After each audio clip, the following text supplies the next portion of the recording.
It's Thursday. You know what that means. We're back here once again in Samoa Studios with our continued coverage of the Continental Classic as we bring you into this Thanksgiving edition of AEW Collision. We're immediately getting right into the action with Continental Classic round robin block action with the Bastard Pack taking on Speedball Mike Bailey in the Gold League. Once again, folks, welcome to this once again unique conversation, discussion, and rivalry reactions. Hello, everybody, and happy Thanksgiving to all of you that are celebrating it this fine Thanksgiving as we bring you AEW Collision, the continuation of the Continental Classic. You know what this is. I am the cement of the cinema brand, the voice of the rest for a grateful for professional wrestling, damn it, and my name is Noel Foster. Again, you want to dictate the conversation, super chat, pay by the passions. It's truly as simple as that. We got the Bastard patching on Speedball Mike Bailey, both men in their first ever Continental Classic. I hope everyone's had a great meal, great time with their family, a lot of fun, a lot of things to be grateful for and be thankful for as we look, of course, where things stand in the Gold League after Kazuchika Okada and Darby Allin with butt kiss, while Kyle Fletcher and Kevin Knight started with 3. And, of course, in the Blue League, as we saw, John Moxley and Casnolia, of course, spearheads that after their wins over respectively Orange Cassidy and Mascara Dorada. And, of course, I'm never alone in these endeavors. As with me tonight, it is Avatar Man. Continued coverage of the Continental Classic. Walter, happy Thanksgiving to you, and how are you? I'm good. How are you, man? I'm tired, but I'm here, I'm full, and I'm okay. And, of course, the Blue League, like I said, John Moxley, Kyle Casnolia lead the way, each with 3 points, while Mascara Dorada and Orange Cassidy each have 0. And, of course, go ahead. Speedball. You were saying? Oh, boy. Speedball. This is going to be fun. Speedball might be, of course, previous challenger for the AEW International Championship, also earning his first ever Continental Classic with a collision singles record of 3-0. And, of course, after Dynamite off the air last night, we saw Jet Speed and other members and participants in the Continental Classic break out in an all-out brawl, as, of course, the Continental Classic will take place for the duration of the year and will culminate at World's End. One of the most competitive tournaments you will see, of course, in modern-day wrestling. For those that don't know, I'll be happy to bring you up with the rules. The Continental Classic has 2 leagues, Gold League and Blue League. Each match of the Continental Classic round robin is 20 minutes long. 3 points for a win, 1 point for a draw, 0 for a loss, and everyone is banned from ringside. If anyone gets involved, they are banned from AEW. Is Collision an hour or 2 hours today? I would think it's a regular 2-hour show. As, of course, we have not only this, we also have Kenoki and Cash Cow versus Roderick Strong. FTR's in the building. Mark Briscoe in the building. Bill Ray's around the way. Alternative for this contest. And this first round is going to start off fast and furious, of course, with the Bastard Pack versus Speedball Mike Bailey. And, of course, both men very well versed in the agility department, Walter, as we know. Of course.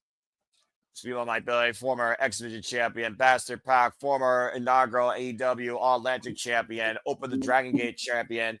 That shot was just a little bit below the belt, I would think. That's swing and a miss. And, of course, the Bastard Pack coming off a win against Darby Allin at Full Gear. Those freaking combination kicks by Speedball Mike Bailey. You can do nothing but take them. Yep, that's all you can do. And, of course, Bastard Pack, singles action, collision record central. Oh, man. Almost got caught on the ropes. Are landing on the floor. Both men on the outside. Now Pack. And a snap German. Speedball Mike Bailey. Heavy pressure on the lower back, of course, on Speedball Mike Bailey here. And again, it's a good actual matchup. Is this a first time? This is a first time matchup, right? Yeah, it's a first time ever one-on-one matchup. That is correct. Irish whip. And Speedball sent into the barricade.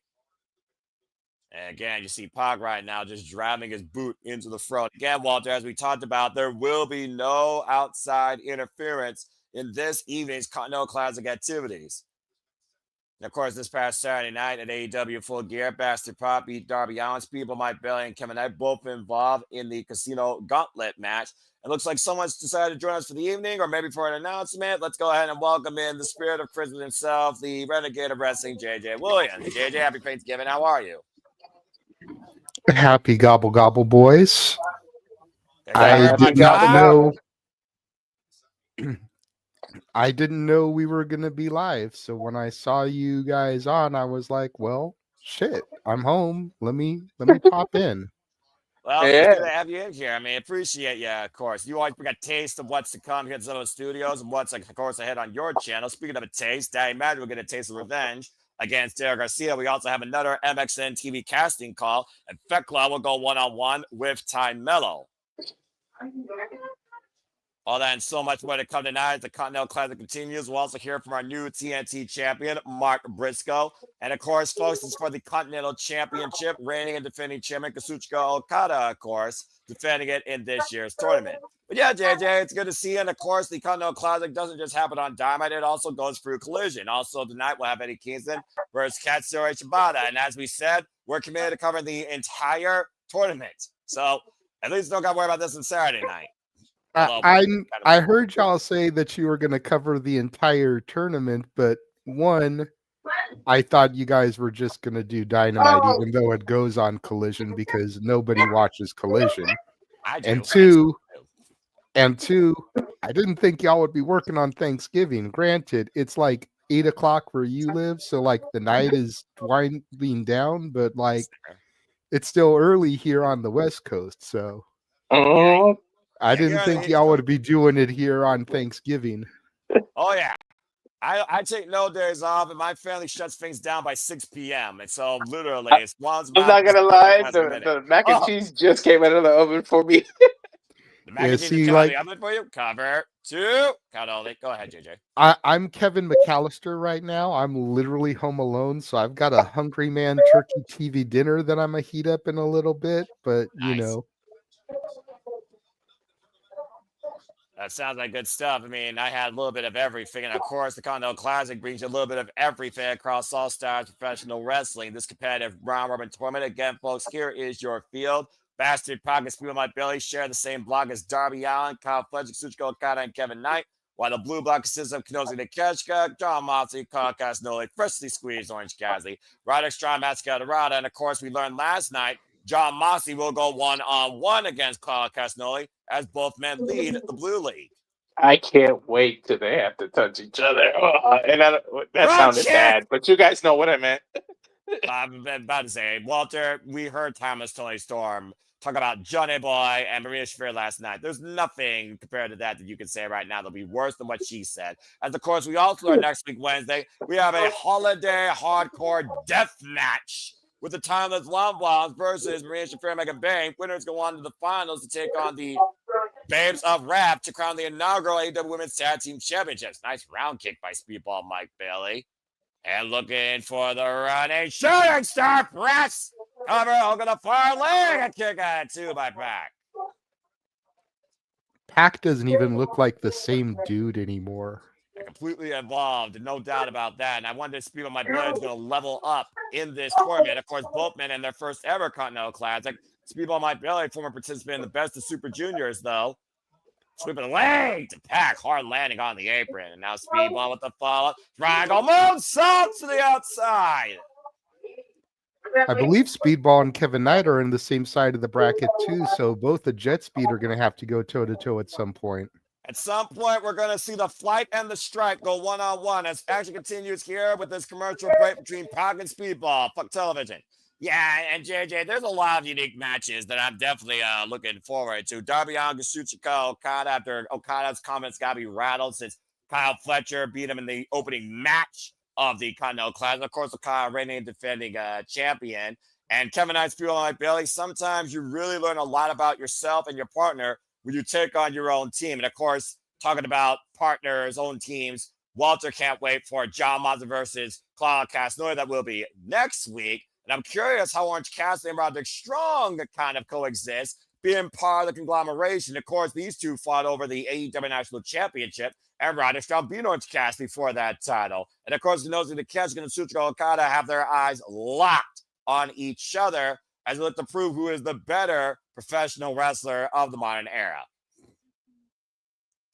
And of course, for those that don't know, this schedule will continue. Next week, again, we have Dynamite followed by Collision at Galaxy Cons. Of course, we will also be covering Ring of Honor Final Battle the prior day before. Then moving into week 3, we go into Winter is Coming in Atlanta, Georgia, as we head across the pond during the holiday season for AEW Dynamite and Collision Holiday Bash. Then back to the States, New York City in the Hammerstein Ballroom for, of course, AEW Dynamite 34th Street and AEW Christmas Collision. As, of course, the semifinals will be the top seed of the Gold League, top seed of the Blue League, second runner-up in the Blue League, second runner-up in the Gold League, and, of course, Blue versus Gold action to determine our finals and, of course, crown the winner of this year's Continental Classic. And those 3 matches will culminate at the end of the year at World's End from Chicago, Illinois, in the Now Arena, December 27th.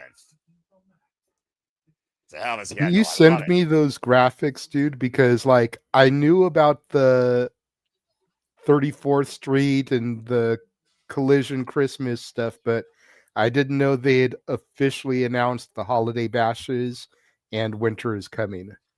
Yeah, so I need those dates so I can do those for the graphics. Yeah, I got you. I'll send you those, bros. And of course, like I said, also we still have, of course, Time Mellow versus Fekla tonight. We're going to hear FTR, the new 3-time WWE Tag Team Champions, the new face of TNT, Mark Briscoe, and also the inaugural AEW National Champion, Ricochet. As we're back here at AEW Collision Thanksgiving Gold League action underway in the Continental Classic. Speedball Mike Belly versus the Bastard Pop. Both men the high risk staging. Overhead belly to belly superplex.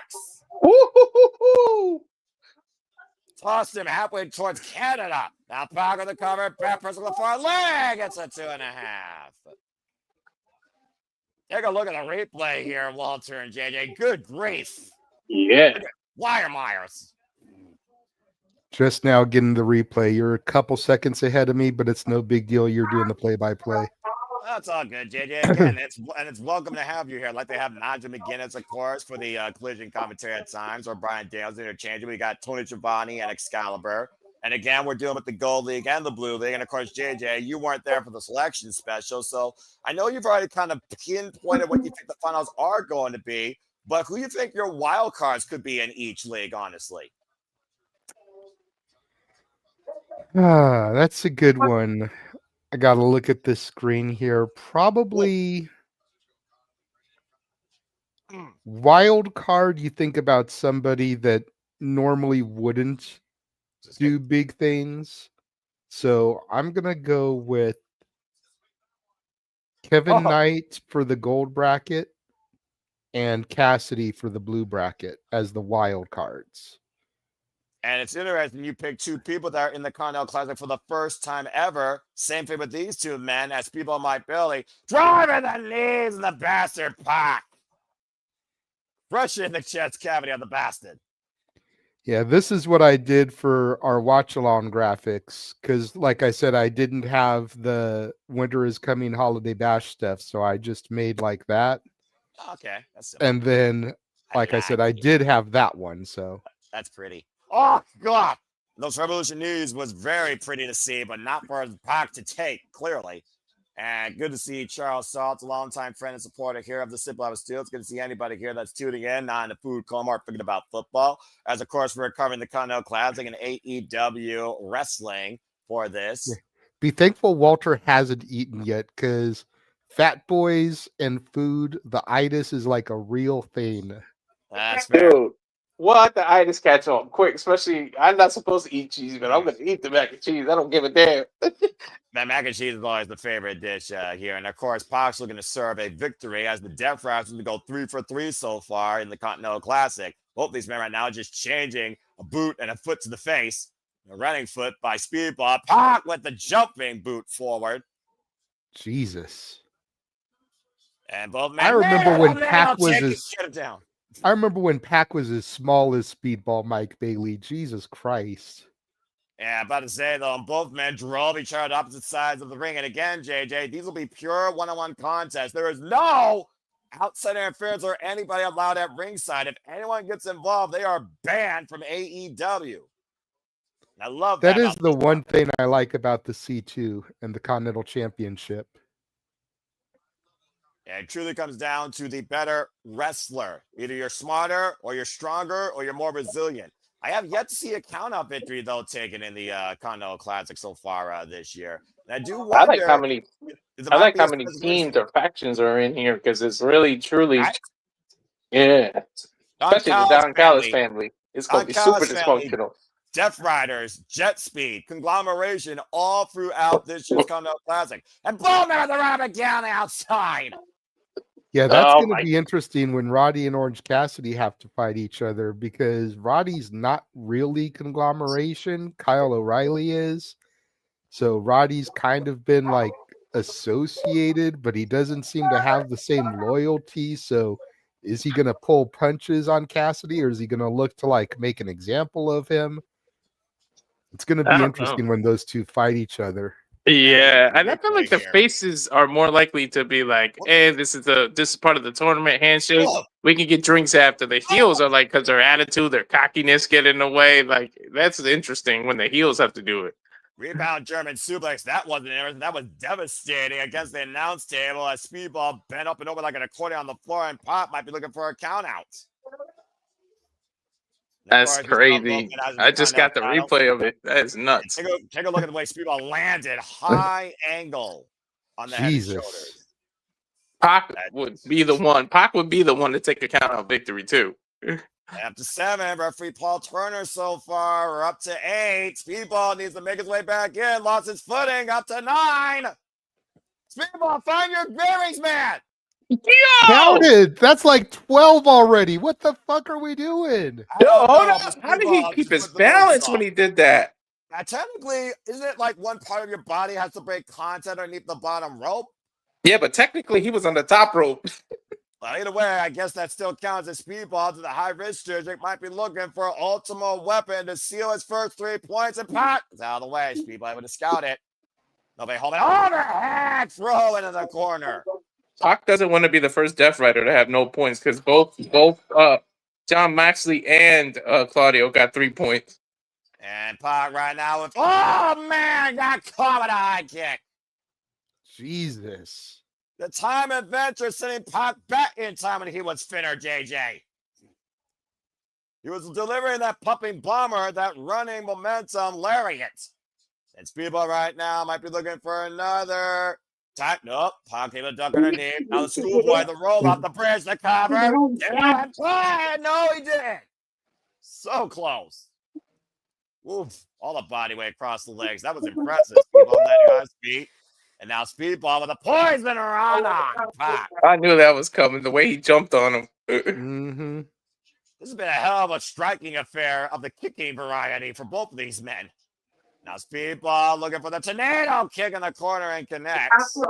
Bro, Speedball is like this generation's 1, 2, 3 kid. I'm telling you. And again, Pac trying to roll away. Speedball looking for ultimate weapon. Needs first crash in the canvas. And now that's Pac strike right 2 now, for the Speedball. And Pac from 0 to 100. Pumping bomber.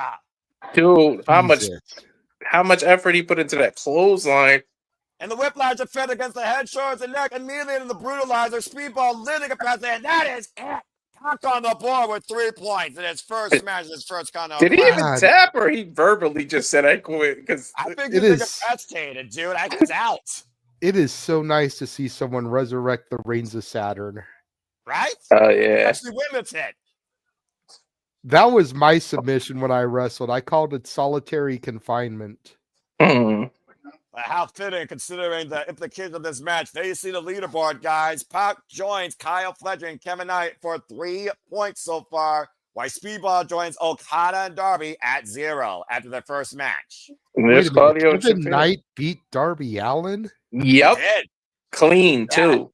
That's crazy. Like, you would have thought Darby would have taken that one. That was the one that I thought, JJ. I predicted it. That was going to be the draw, like the way they did it. Ooh. Okada and Pac next week. Running it back from AEW Dynasty for the Continental Championship. Okada needs it too. And Walter's point, all 3 Death Riders so far are 1-0. Okada definitely needs to win because he already is behind. I thought that would have been your most surprising match to a con. Speaking of the Death Riders, we go backstage with Dan Garcia, prepares to once again lock horns with Daddy Magic to put away his past.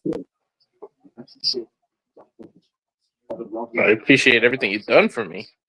Yeah, go ahead, Walter. Get the transcript. Thank you, brother.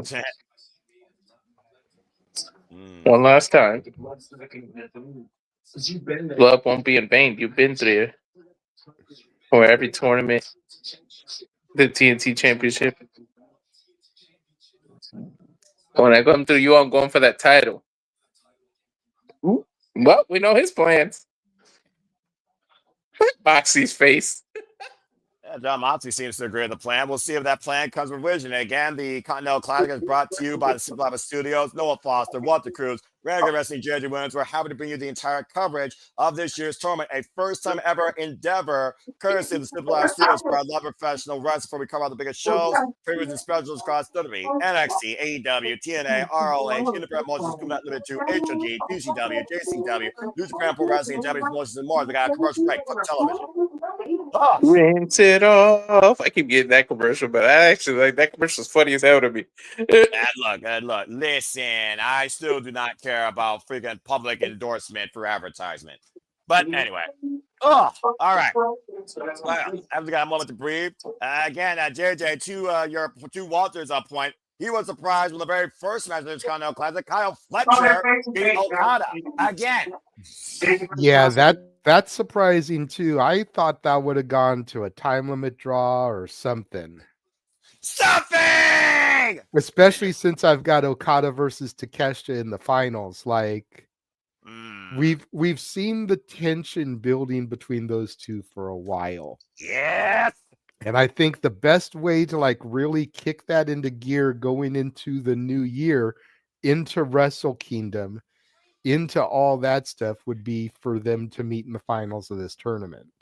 Well, considering that, of course, Kenoto Takeshita is booked for the Tokyo Dome, Jerry Ford defend against Yota Tsuji in the main event, defending the IWGP World Heavyweight Championship, while Kazuchika Okada will be part of the Aces final match of Legend's career. We run back Hiroshi Tanahashi versus Kazuchika Okada in the fastest-selling Wrestle Kingdom of all time. Both men have a huge implications on their shoulders for momentum going into the new year. But I do understand your point. Go ahead, Walter. The cherry on top is that Okada can't even come and like mess up Takeshi's matches or interfere because the way the collision rules are, he can't do anything. So, like, if it was typical, he can come out, cost Takeshi. That way, they both be at 0 points and still meet up anyways. But he can't do anything about it. Otherwise, he risks getting fired.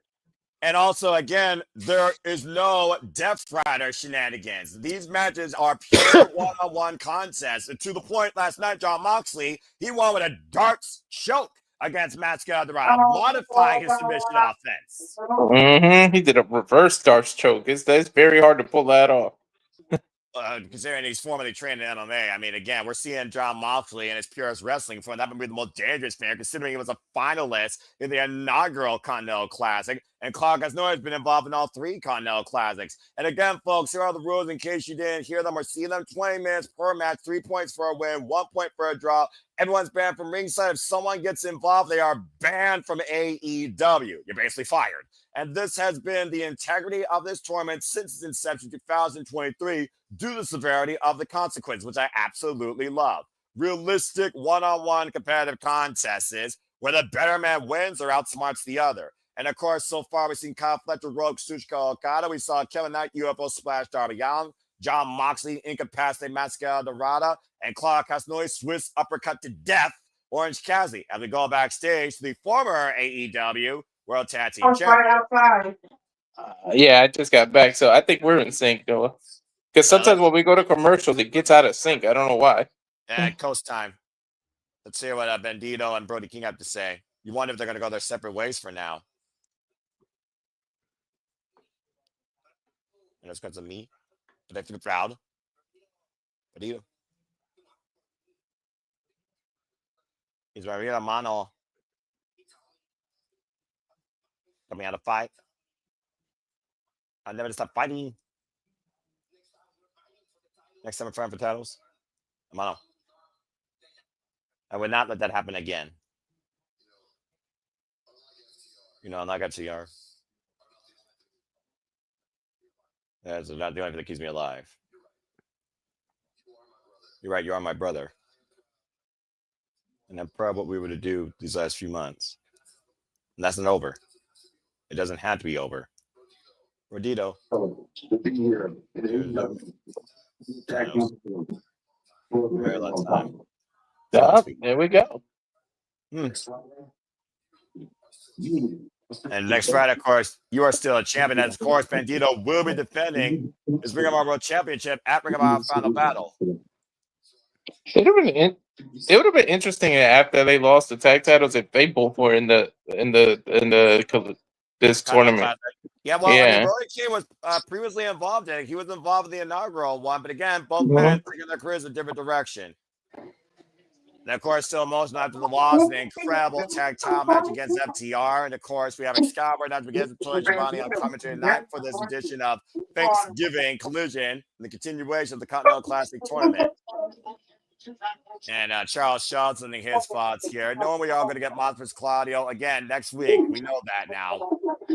Monsters Pack. Well, that could happen actually. The top seed of the gold faces the runner-up of the blue. The top seed of the blue faces the runner-up of the gold. As the top two scorers of each block will move forward to the semifinals at World's End. Ooh, a Survivor of the Fittest match is back next week, Friday. For the Ring of Honor World Championship this time, Sammy Guevara, Commander, Beast Mortos, Blake Christian, and Bandito all for the gold. As we got a Death Rider theme here, so that means it's time for Derek Garcia to take on Daddy Magic and put away his past once for all, in his opinion. I'm so tired of this damn theme already. I'm so tired of this theme. That's funny. We saw, of course, Daddy Magic prevent Derek Garcia's chances of becoming the inaugural AEW National Champion when they had their fallout continue during the Casino Gauntlet. And Derek Garcia, former TNT champion, of course, joined the Death Riders just literally prior, of course, to Wrestle Dream. And of course, we saw the sour grapes of Derek Garcia last week on Collision when he assaulted Daddy Magic after their loss in Blood and Guts. No one holds him about this technician anymore, Red Death. And of course, this is not a Continental Classic match, so don't be surprised if the Death Riders get involved here. We'll see how much Jon Moxley trusts Daniel Garcia in this. Oh, man. So much stuff. All the wrestling. It looks like Jon Moxley is actually going to join them on commentary.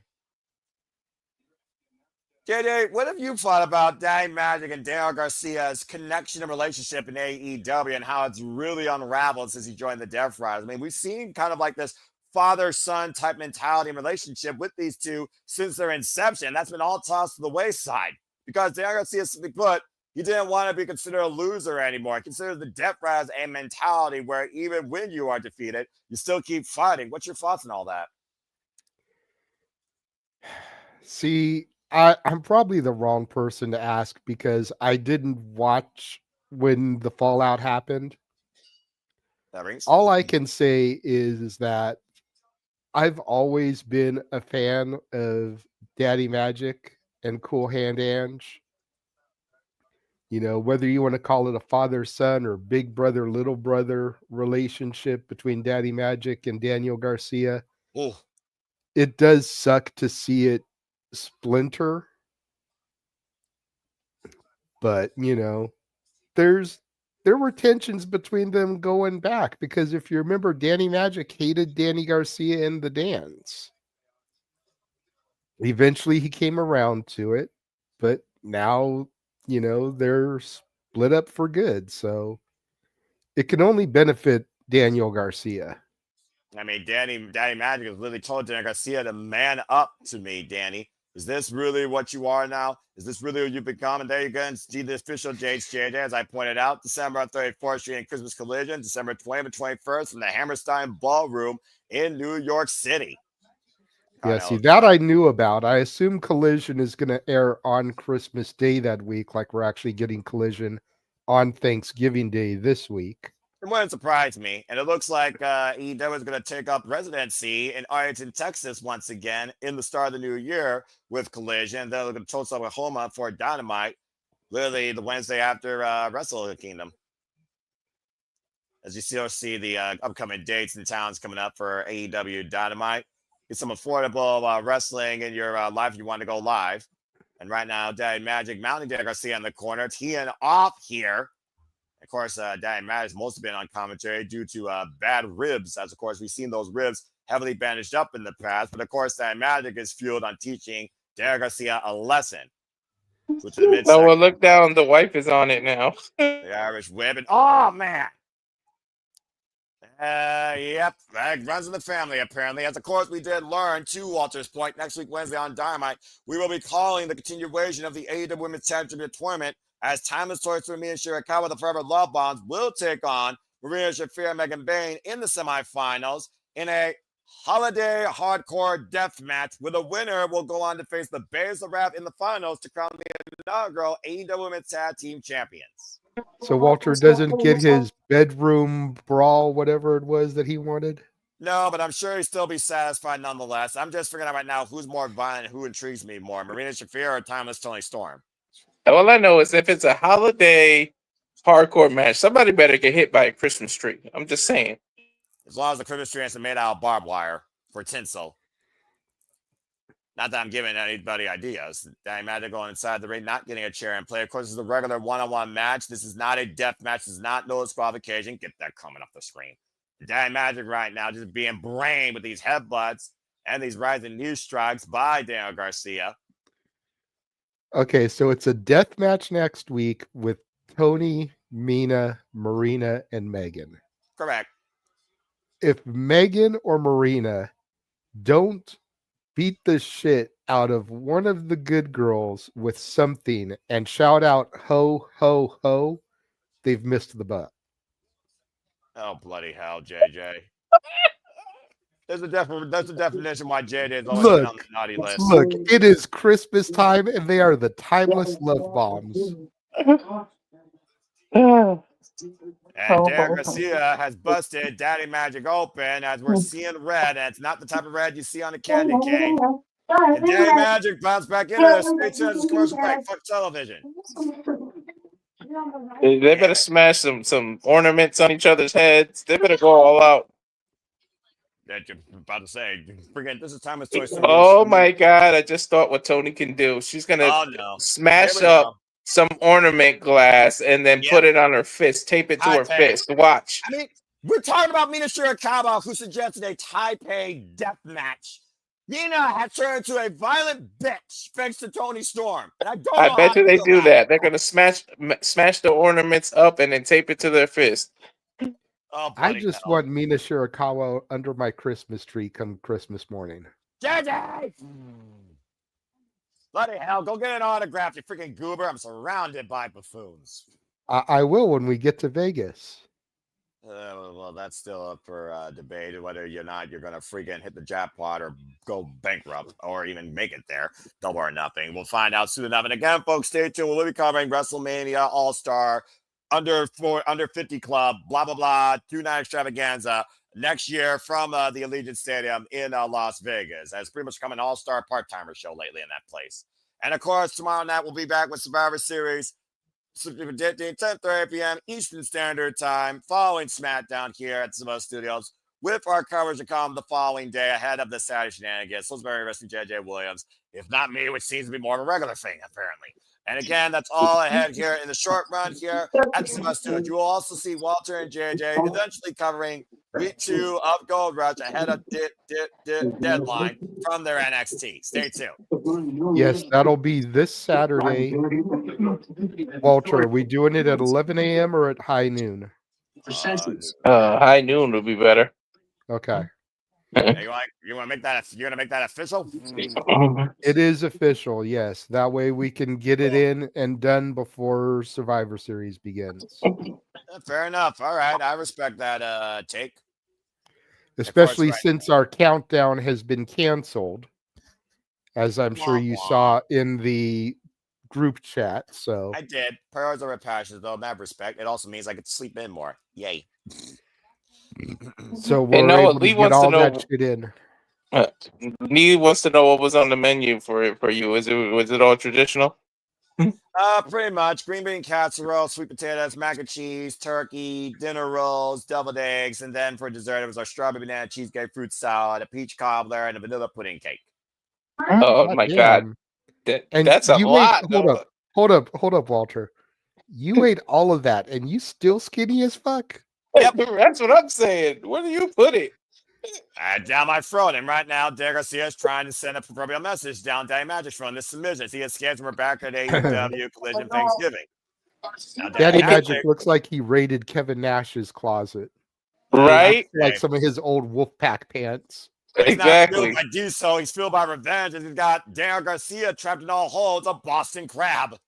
Yep, we're down in Boston all of a sudden. I don't even know where they're at here tonight. I know they were in Nashville, Tennessee on Wednesday. As Daniel Garcia does find a way to force the break. I think they are still in Wait, Nashville. when did he start bleeding? That wasn't before the break, Oh, right? prior to Yeah. commercial break. He Just really before the busted him break, open. he got busted. Oh, I didn't notice. This goes back to the animosity that these two have towards each other since the fallout with the Death Riders. At least he matches his pants now. Oh! Garcia dropping Matt Menard with a DDT on the floor. And this effect cannot wait for this coming Wednesday on Dynamite. For all the wrong reasons and right reasons. I like violence. Anyway, Danny Magic right now down on the floor. Of course, this is AEW name. We all know him as Matt Menard, but Danny Magic has always been the entertaining commentary personality here. And Garcia apparently does not want a count out. Looking to exact further punishment here. And of course, everybody's been blaming all this on Jon Moxley. Everyone's been putting this on Jon Moxley, saying he has so much pretty much to take away from AEW. And Danny Magic is being driven into that partition on the announce table. Get out of the way, Nigel McGuinness. Oh, jeez. I don't know if Jon Moxley necessarily has been better for Daniel Garcia's career, but it's definitely taken it in a different direction. Am I the only one that actually would kind of like to see Excalibur have a match in AEW? Right? About to say, I don't. Those days are long. Those days are. But you got to remind people where he came from. That he's not just a commentator with a mask. Well, even PWG, give me something with him and Commander holograms, some kind of lucha style mask. You almost wonder if Excalibur can actually do any of that anymore. That running drop can be in the steel ring steps, though. That might be the end of this match. Shouldn't that be a DQ? Technically, no, because we've seen before, as long as you don't literally use the weapon by your hand, it's not considered a disqualification. We've seen it countless times before with steel steps and tables. Just saying. Dude, this is AEW. It's only a disqualification when it needs to be a disqualification. Right? Tell me the same thing when WWE doesn't do that same rule. And right now, Stephon Smith starting his 10 count. Last I checked, as long as you don't use the steel steps by hand, you're not disqualified, no matter what company you're in. Let's see if this referee past kindergarten can count to 10. Well, now if Danny Magic can break in by 9, which he did. Gotta say, the day that a count out actually leaves a person down in a wrestling match is the day you know that they literally lost the will to continue. Should have happened with Speedball. But I think it happened with Bronson. Didn't it happen with Bronson? That's how he lost his match. Well, to be fair, when you're that heavy, it's extremely difficult to get up from the floor to the apron. The fist up and the dance showing Daniel Garcia's pass. Schoolboy roll up by Matt Menard too. Oh, very close there. Well, pawn strikes now by Red Death, former PWG, ROH Pure, nothing pure about him now, and TNT champion. I believe he technically is still the PWG champion. I think he was the last champion. Are you for real? Yeah. I'll be damned. I don't think he ever lost it. They just kind of quietly closed doors because Super Dragon's girlfriend, wife, whatever, was having medical issues, so he couldn't book the promotion anymore. That's sad. So Daniel Garcia, I don't think ever lost the title. Oh, he's used Bulldog choke that Mom Maxley uses. And right now, I think Matt Menard is going to sleep. And it's not for a food coma. It's literally losing oxygen to the brain. Night. That's it. Daniel Garcia wins. Nah, he's got the itis. It's a different itis, JJ, in my opinion. He ate too much turkey. Well, so that's professional. That's an amateur. So, out of curiosity, if PWG were to ever reopen its doors, his title reign would still be considered like consistent. So I would he'd say so. surpass Roman Reigns, he'd surpass Hulk Hogan. Yeah. God, who knows how long until they reopen? He could end up passing Bruno Sammartino. That'd be crazy. Yeah, here Daniel Garcia right now just jaw jacking Daddy Magic. You've actually got me curious now, Noah. Hold on. Yeah, I'm about to say, you're gonna go look up that statistic. Well, Death Rider 2 straight wins tonight and 4 straight wins overall in the last 24 hours. Oh, dude, why does my Max keep jumping around? Briscoe came out for me. Yep, I got the new TNT champion on my screen, and Mark Briscoe, Daniel Garcia have a long history as well. Not to mention, Daniel Garcia won that TNT championship at last year's Full Gear. He told Daniel Briscoe before the Garcia- match. Daniel Garcia won the belt May 1st, 2022. He has been champion for 1,298 days. Jesus Christ almighty. So he's like almost at Roman Reigns status. That's bonkers to think. Speaking of bonkers, let's hear what Mark Briscoe has to say. I love hearing this redneck. Only a bonkers person understands what he says. That's fair. Doesn't mean you can't try and interpret it. Maybe Let me get Mark Briscoe and Ultimate Warrior cutting a promo against each other. Well, at least I know one's actually more sane than the other. And Iron Sheik. Now, here on the day, on the giving of thanks, they would be in the great city of Nashville. I love this man.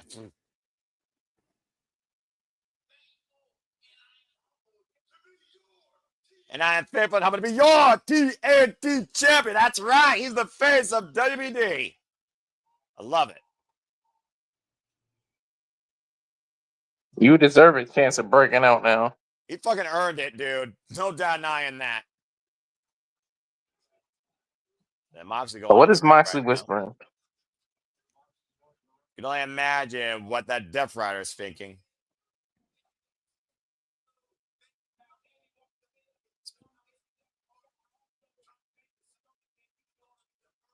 Think of what you did, because I had a hard time trying to decide who's going to be my first opponent. What? Are you going to be going for TNT title? Yeah, heal yourself. No ducking, no dodging. You hear no more. All right.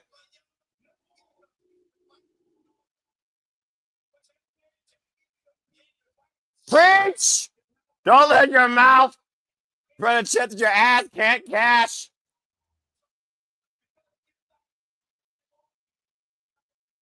Then we bow these double days. Why is he saying his Thanksgiving dinner order?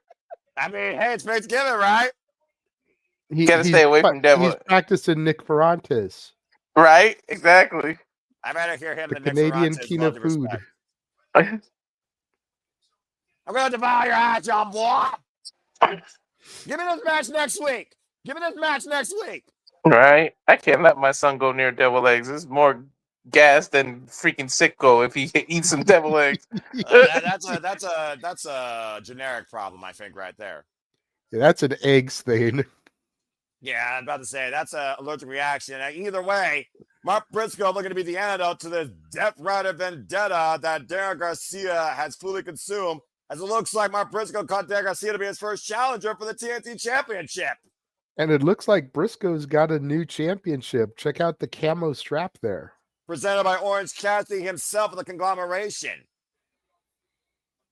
That's a cool looking custom title. I know that. I love that title. And of course, with a Briscoe, you know it had to be camo. Come on now. Hey, nothing's gonna fuck with Scorpio Sky's Lakers championship. I do agree about that. And I can't even stand the Lakers. Like, I am a Lakers hater, but that belt was gorgeous. How you feel about Ricochet holding that gorgeous AEW National Championship, being the biggest Philadelphia Eagles fan in the country? It looks like the NWA championship. It's literally an NWA World Television Championship mock-up. Lack of originality. Anyways, Yeah, I'm about to say Ricochet has done great things since coming to AEW. Oh, I definitely So agree. I'm not going to hate on the fact that he was given this opportunity. It would be very easy to sit here and hate on Ricochet, but dude has proved his point. So Yes. I'm not gonna hate on him. And look, it's better not to hate. It's better to appreciate. All right. Now this Timu version of Gorillas of Destiny, that's a whole other story. Yeah, that I agree with. All right. And besides, where's the Gorillas of Destiny? I haven't seen them since New Japan. I'm just saying. They ain't calling themselves that, but they're there. They're there. Mm-hmm. Just because they've been using Hikaleo more doesn't mean that they're not around. Yeah, Cerulean Blue has nothing on the fucking. Never mind. I'm not going there. Anyway. Ricochet today is going to be a champion that was set a new tone here in AEW. Say what your mom Ricochet, but he earned me the little points because I picked him. I hate you for that, by the way. Damn it. Damn it. Two of the best decisions ever made was aligning himself with Bishop Khan and Toliona. But it's through them. I want to see him defend this thing in CMLL. Well, again, that title will be defended in CMLL, ROH, and New Japan. And we learned at Ring of Honor that will be defended at Ring of Honor Final Battle. Wait, who's he defending it against? Opponent yet to be named. Ricochet looks like he's going to go celebrate for Thanksgiving as we go inside the ring with Tony Schiavone. I respect Tony Schiavone. 50 years in this damn business. And of course, you know now, JJ, we have crowned brand new World Tag Team Champions. Yep. Saw that coming. It was a hell of a way to the finish. Talk about bringing a revival back to the classic. I haven't seen a match that competitive since their wars with DIY and American Alpha. But indeed, FTR are now 11-time Tag Team Champions in illustrious career and 3-time AEW World Tag Team Champions. By the time it's said and done for them, they're probably going to rival the Dudleys with how many titles they win. You're probably right. Hard to argue FTR's in the Tag Team in 2025. Maybe on the mainstream. Yeah, mainstream. Maybe on the mainstream. Mainstream love is what I mean, JJ. But I honestly would give YDNP, Busta in the Brain, the edge over FTR. They gotta go up against them though to truly stake their claim, in my opinion. But I do agree as far as independents go, they definitely have been killing it. Of course, I know them as Young, Dumb, and Broke when they were the threesome. Anyway, it looks like Small Stoke has a mic. JJ, I called it too. As soon as these two, I said they're going to win the titles, and then Adam and Christian are going to get back together. They're going to be the ones to get the titles from them in Canada. Watch. We'll see what happens next year in Toronto. We still have to get through 2025, guys. You cannot predict the future or create it without it happening. You got to live in the damn present, too. Although, the last thing I want to hear is this gnat right now in a ring.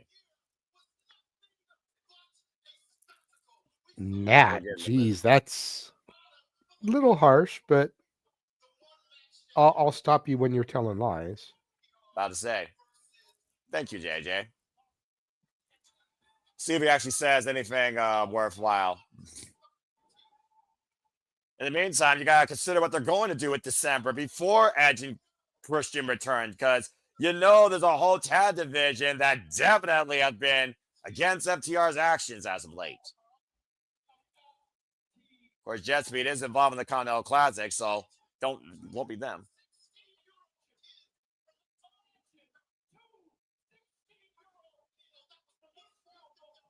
We're from Nashville in North Carolina.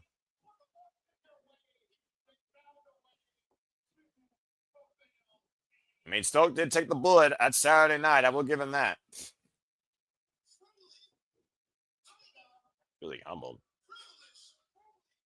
Privilege to introduce The 11th time. Look at this crocodile tier. Freaking.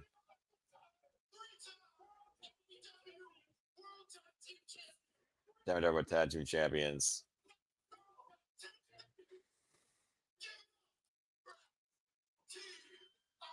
Good grief. What a ringing endorsement. Oh, wait, what? Uh-oh. Lights went out. Guns up for a team that beat FTR prior to Full Gear. Here comes the Bang Bang Gang, who's $200,000 richer. Austin Gunn and Juice Robinson do a tag team win over FTR. And of course, the Guns are former AEW tag team champions, and the Bang Bang Gang are former trios champions. I think I got my question answered, and I didn't even think about it. I mean, I would consider them at the top of the list, JJ. You pinned the new chance prior to the fact. You gotta be in the conversation.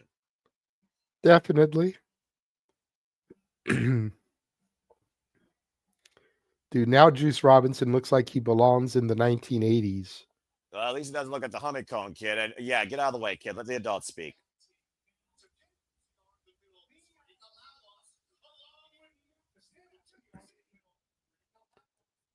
This is where the last see the pin FTR in this ring. First one's graduate you for being 11-time World Tag Team Champions. Respect.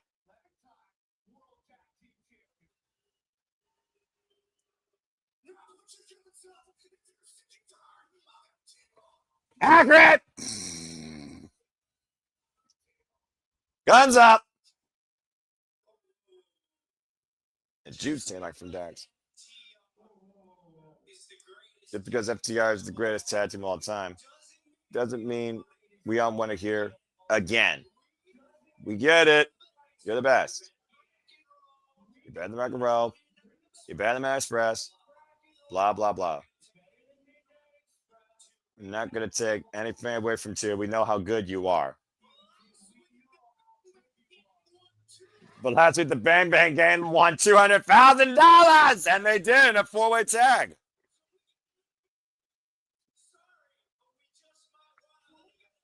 A little bit of green, but we want a little bit of gold, too. Green and gold go together. 2 weeks ago, the Bang Bang Gang beat FTR right here in the middle of this ring. That's right, on Collision.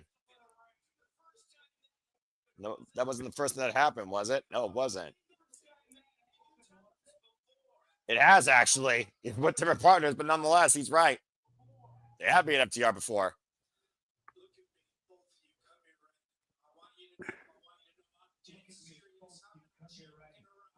Juice is not jogging around. He's saying he promises it's going to happen again. Don't care where, don't care when. All we care about, all the Batman cares about is when it's time that FTR face the Bang Bang Gang, that those titles are on the line.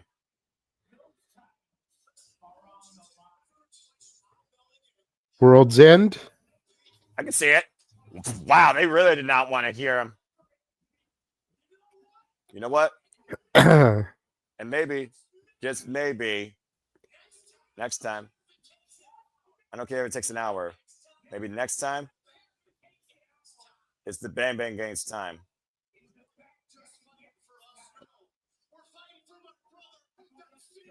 And of course, also say he's fighting for his brother that's sitting at home. Fighting for Jay White. Man, do I miss the Switchblade. And the fighting for everybody in the arena who rocks with the Bang Bang Gang. If you're not done with that, we got 2 words for you. Guns up!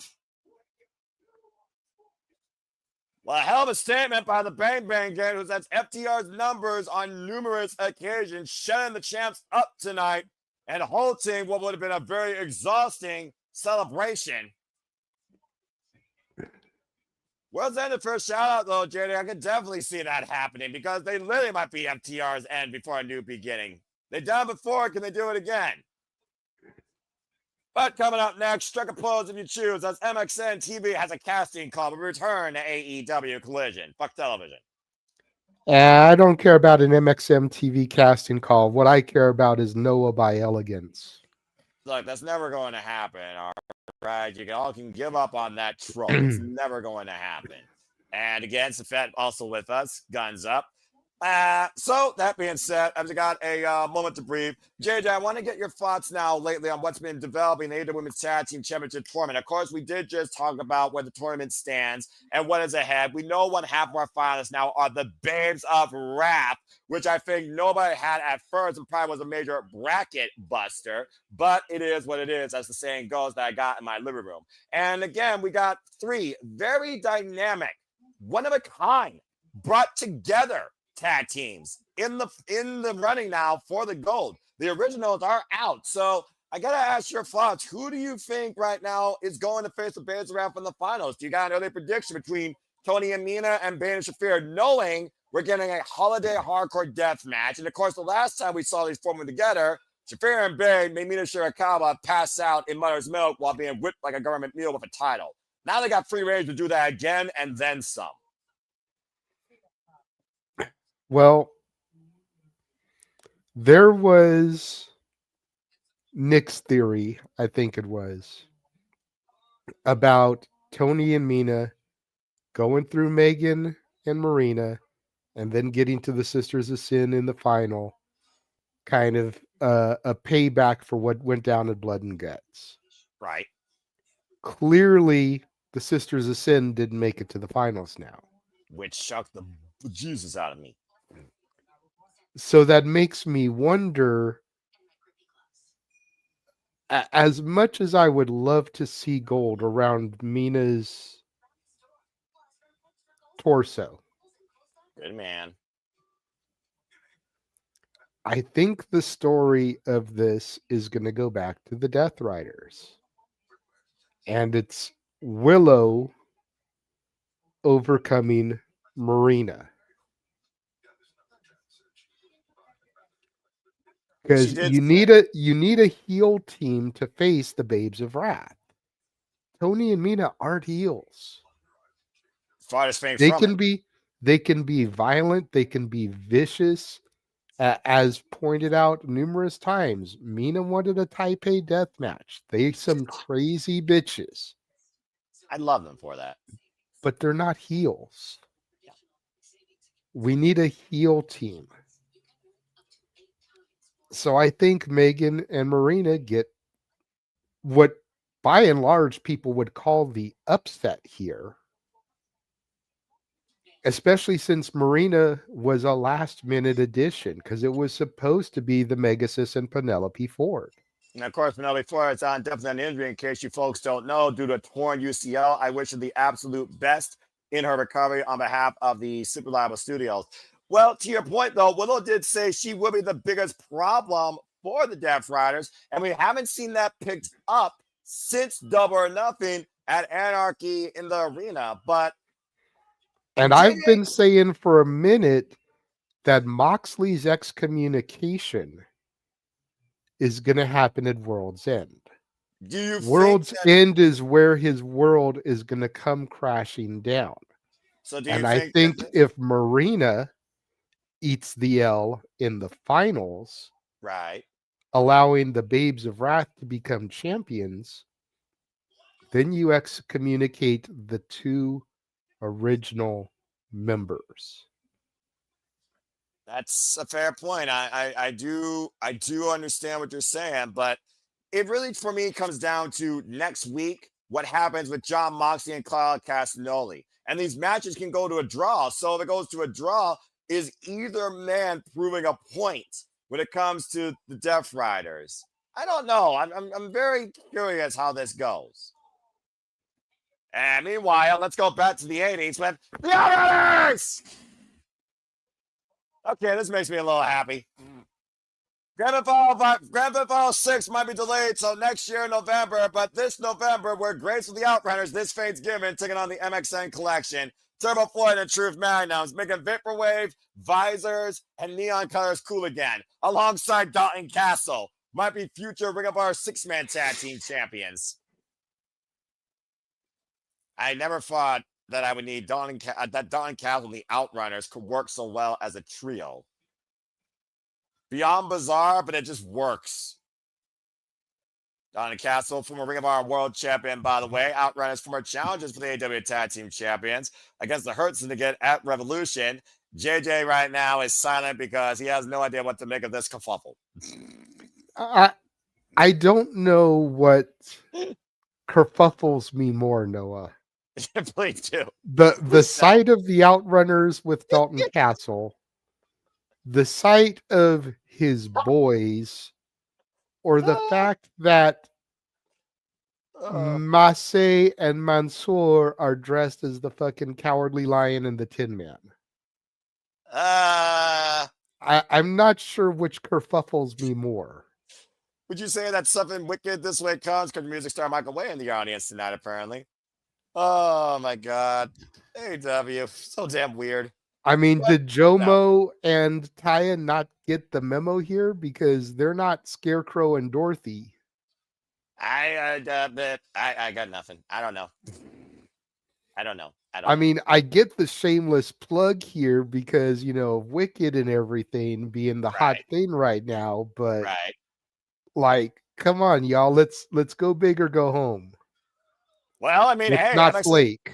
MXN Collection getting a big win here against, you know, Dalton Castle and the Outriders could do big things for them and their new cologne. I mean, because they've been trying to endorse that cologne ever since they made it, trying to sell their seed. Aubrey Edwards rings the bell for this impromptu contest. I say impromptu in the kind of sense to say the least, as Valkyrie used as a weapon against Dalton Castle, and I'm pretty sure Dalton enjoyed that seat, despite the fact he may be of the opposite breed. Who knows?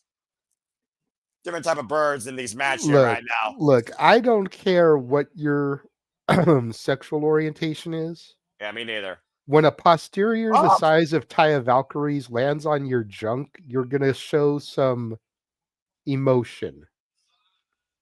And we'll that's probably the most PG, polite way I can put it. I respect the fact you're trying to keep it a little civil. And I honestly have to unfortunately say, I agree. He's not wrong. Look, I may be a simple man, but I can understand when it comes to what people deem noteworthy to happen for themselves, besides Mansoor striking a pose as the Cowardly Lion, which I don't know if that's a Kodak moment or a nightmare. You tell me. Look, I have seen some interesting Oz portrayals before. I'm sure you have. These two are not the worst I have ever seen. Dag. Well, how many different renditions of The Wizard of Oz have you seen? Not called Wicked, not on Peacock, and not done by a cartoon. I'm just saying. Well, look, I still haven't seen Wicked. I am gonna check that out though. But obviously, I've seen the original Judy Garland Wizard of Oz. Of course, that's the OG. Even I've seen that when I was once a wee lad. Continue. I have seen Disney's Return to Oz from the 80s with Jan Firuza Balk as Dorothy. I have seen I want to say it was a UK TV movie called The Witches of Oz. Which actually featured Al Snow in a brief role as the Gnome King. I have seen Oz the Great and Powerful, the Disney prequel that kind of told the story of how the Wizard of Oz came to Oz. I've seen the ABC series Once Upon a Time that had a whole story arc with the Wizard of Oz and everything. That's it. And as JJ talks about a movie involving a twister, the Banger Rain sends Monsieur and the MXN Collection back to Ring of Honor commercial break. Congratulations to the Outriders of Dalton Castle. Those I think are the only like official, but then of course there's been plays and stuff, you know. High school plays, Broadway. That type of thing. Yeah, the Broadway live, what you call it, live, the recreation rendition. I don't know what word to use. It's something like that. But again, folks, as Jay and I were talking about earlier, it will come down to either Harley Cam, Will Nightingale, Tony Storm and Mina Shirakawa, and Megan Bailey and Shafir. Hardcore Holiday Death Match will determine the right side of the bracket and our finals for the AEW Women's Tag Team Championship Tournament to crown the inaugural Tag Team Champion. Stay tuned for more of that here. All I know is, regardless of who from the other side of the bracket enters to go against Willow, I'm gonna have at least two baby mamas fighting each other in the finals. So you realize you're gonna have to pick a side, right? If that happens. Yes, and that sucks, but it is what it is. You can't play both sides, JJ. Yes, you can. No, you can't. Yes, you can. Oh!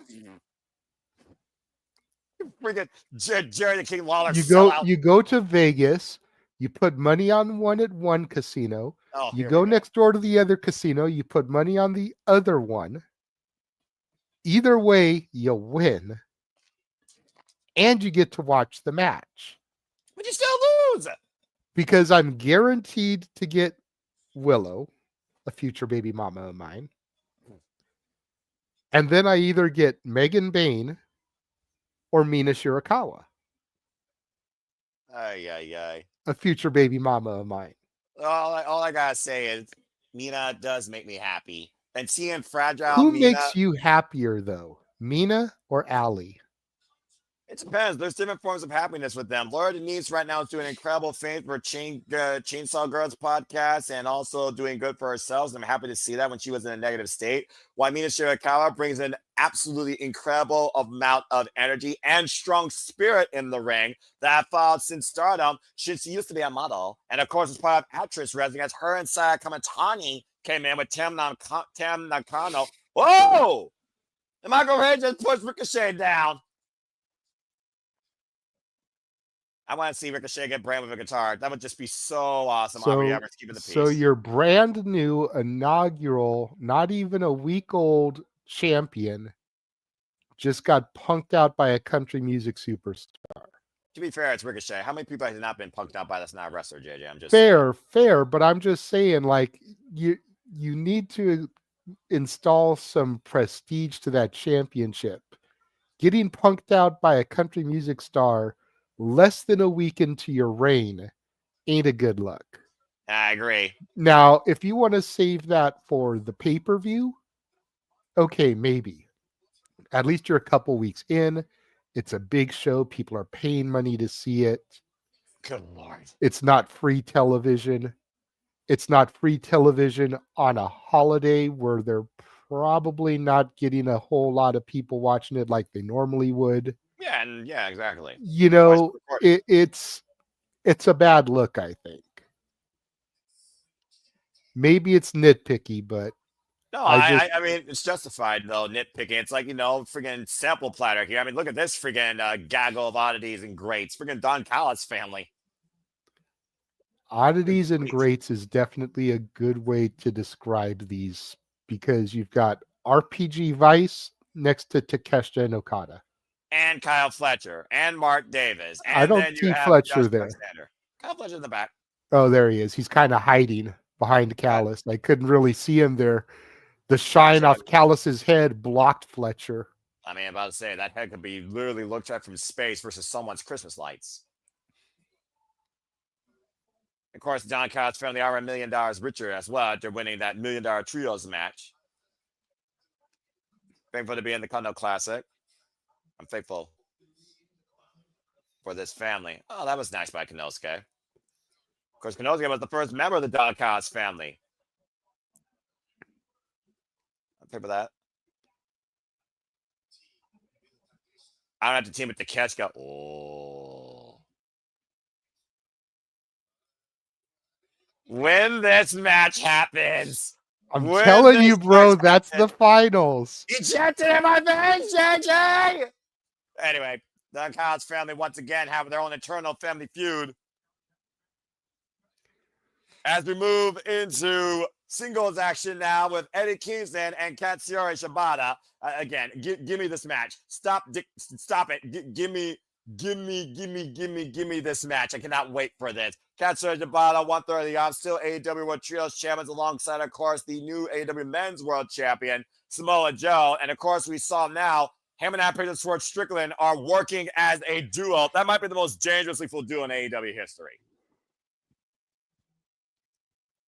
And, of course, Eddie Kings then stopped Katsura Shibata getting involved in that steel cage match at Full Gear. And he and Kings have a long history. If you look at both these men, at one point they respected one another and had a singles match at Wrestle Dream.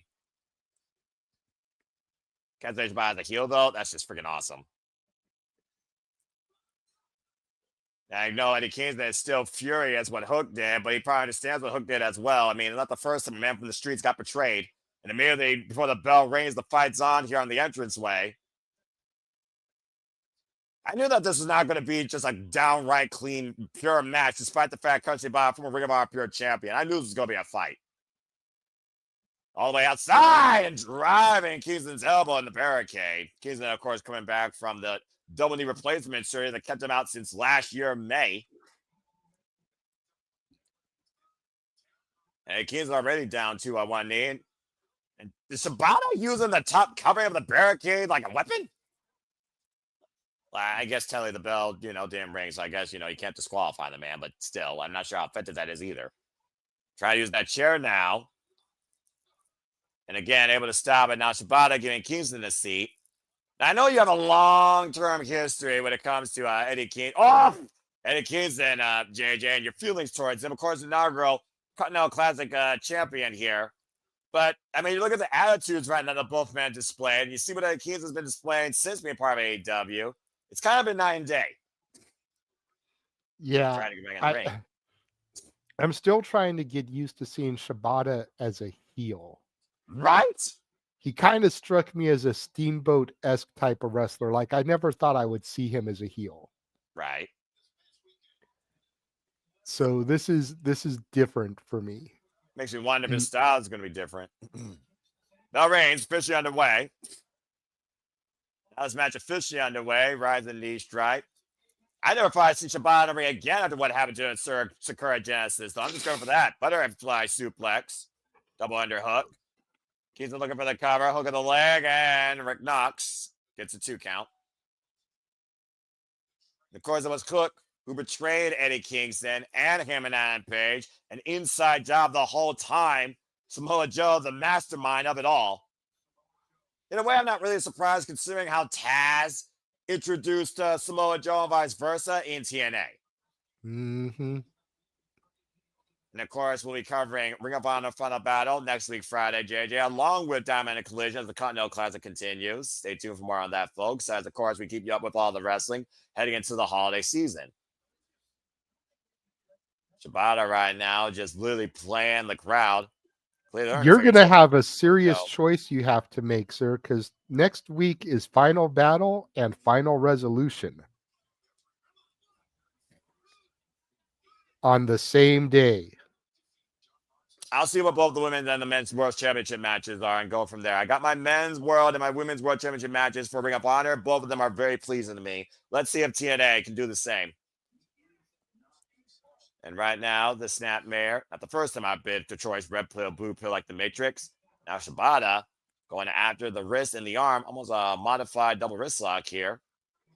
And now it's a GCW show, so James can't do lead on either one. He's going to be doing GCW. Of course, Ryan, and you have been taking the leads on GCW, JCW. That has been definitely bringing all the stops this year. As we yes, and a huge shout out to the new GCW champion Atticus Cogar, who defeated Effie at the Dream On show on the 22nd. Impressive. Shotzi Blackheart, new House of Glory Women's Champion, by the way, beating Indy Hartwell. Congratulations to her. Again, Shibata right now just putting the boots towards Eddie Kingston. Systematic dissection by the wrestler, as only he can. Again, right now, going back after the arm, the double wrist lock applied, modified Kimura here. And of course, right now, Shibata's been focusing in on the arm and wrist of Eddie Kingston. Possibly trying to charge into Jujikatami, cross arm breaker. Eddie Kingston with the roll through, though. King's Row discipline, by the way, for Eddie Kingston. Why, of course, Katsura Shibata, son of Inokiism, discipline in New Japan Pro Wrestling. And of course, the Lion Mark and the Strong Style, former Never Weight champion. Shot below the belt. Big sharp elbow strike here. And again, been learning to stretch the rules. Still doesn't break them, though. But you definitely see Katsuyori Shibata with a bit more attitude in his style. Of course, anyone aligned with Samoa Joe develops a whole new attitude. This is also fair, but Eddie Kingston knows that attitude well as he's traveled the roads with Joe going back to their ROH days. And of course, Eddie Kingston dominated right now in the proceedings here by Katsuyori Shibata. Shibata pretty much presses the daisy. Can the wrestler put down the Mad King? Stay tuned after this commercial break. Fuck television. It's one of those things, though, also where I'm like, why would Samoa Joe piss off one of the most damnedest men in AEW and the most dangerous man in AEW that took the men's world championship from him? Now he's got both of them on the same page. This is crazy what Jay White did with freaking Okada and Tanahashi. That's a dangerous combination, JJ. It is, but if anybody can handle it, Joe can handle it. Well, he does have the ops right now in his corner and freaking backup. Katsuyori Shibata, Powerhouse Hobbs. That's a hell of a lot of muscle and strength.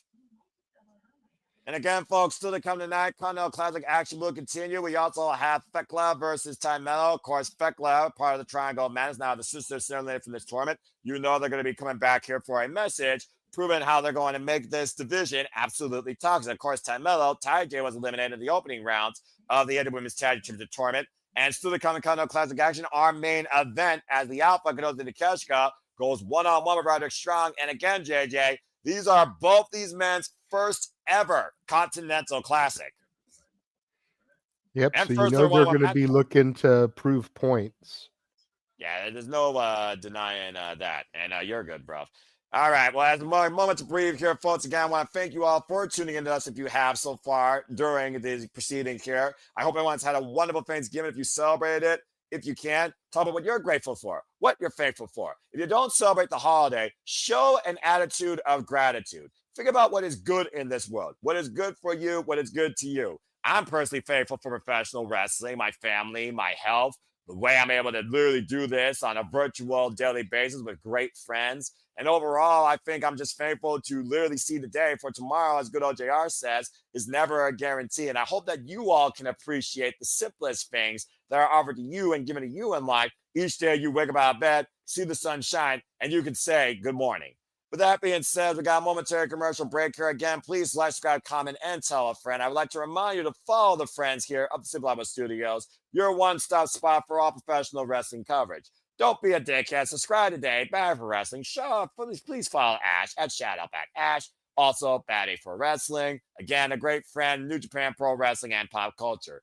And of course, our Mighty Morphin Pink Power Ranger, Datilla. Follow her when it's wrestling time at Rangers of Wrestling.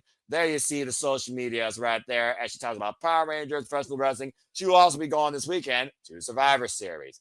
Follow James Hebert, the man that never seems to stop editing, does really cool dumb things on the internet. Follow Jay Hebert, Side 95, and follow his uncle's documentary, The Greatest Coach You Never Heard of, Gifts from God, The Presence of Greatness, the story of Gary Hebert, a legend of hockey.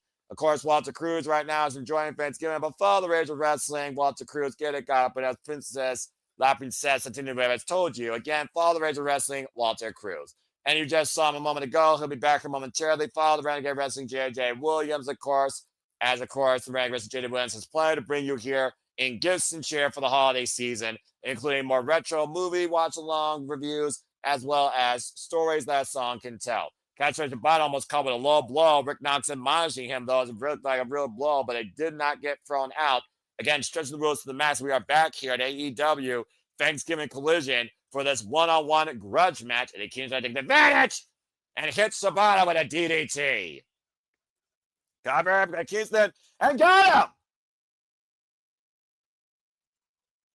Wow, that was sudden. And of course, Katsuyori Shibata has been dropped on his head on numerous occasions these last few weeks. An impact DDT by Eddie Kingston gives him the win tonight over 1/3 of the AEW Trios champions, getting his fair dose of revenge.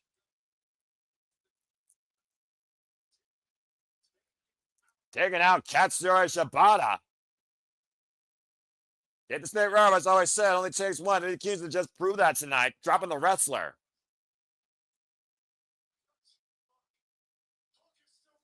Hook is still my boy. He made a decision in life you got to deal with. He did. Now I got to pay with Heyman and Swerve.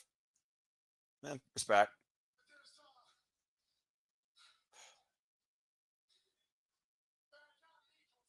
And not me, hopefully. You know what's crazy?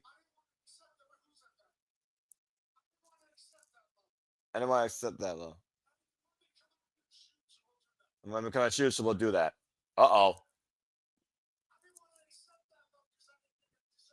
I don't want to say that because I don't think I deserve it. I'm not doing it for chance or any other shit. It's just me. I don't get if you get cared over. I'm not a fucking actor.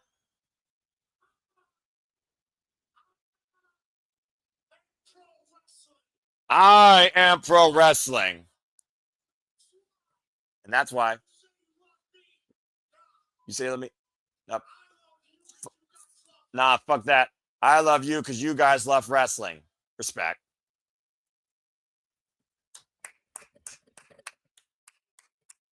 Say what you want about the kids then, but he keeps it real, 100% legit. Check. Robot.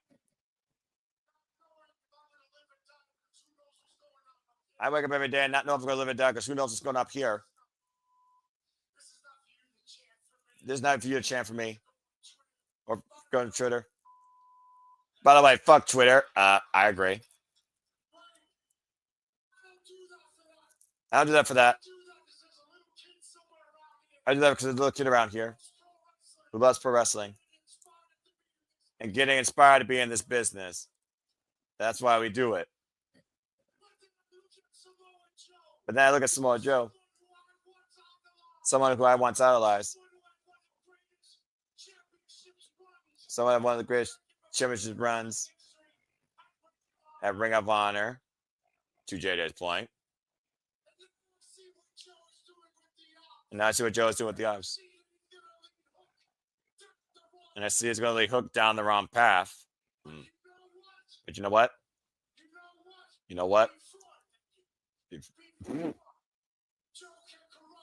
Before Joe can rush Hook, before Joe can come out and say he's the real AEW World Champion, Samoa Joe, look at me in the eyes. Cameraman, zoom into your job. Thank you very much. Joe has not too much for the 8 knee injury.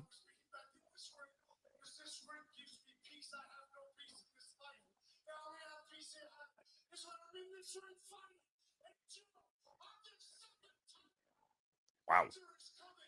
Winter's coming.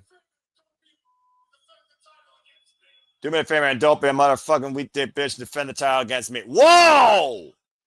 Eddie Kingston preaching the gospel of wrestling that has kept him alive and kicking when he's got nothing else in this world, calling out the men's AEW World Champion for a title shot at Winter is Coming. You did talk about before how long the history goes back with Samoa Joe and Eddie Kingston, JJ, and he literally echoed your words. I still about it.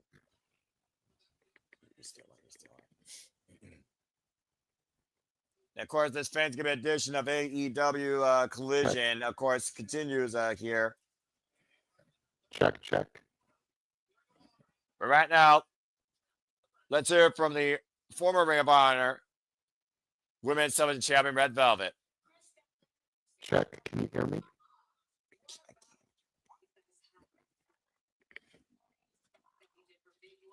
That day, your big one.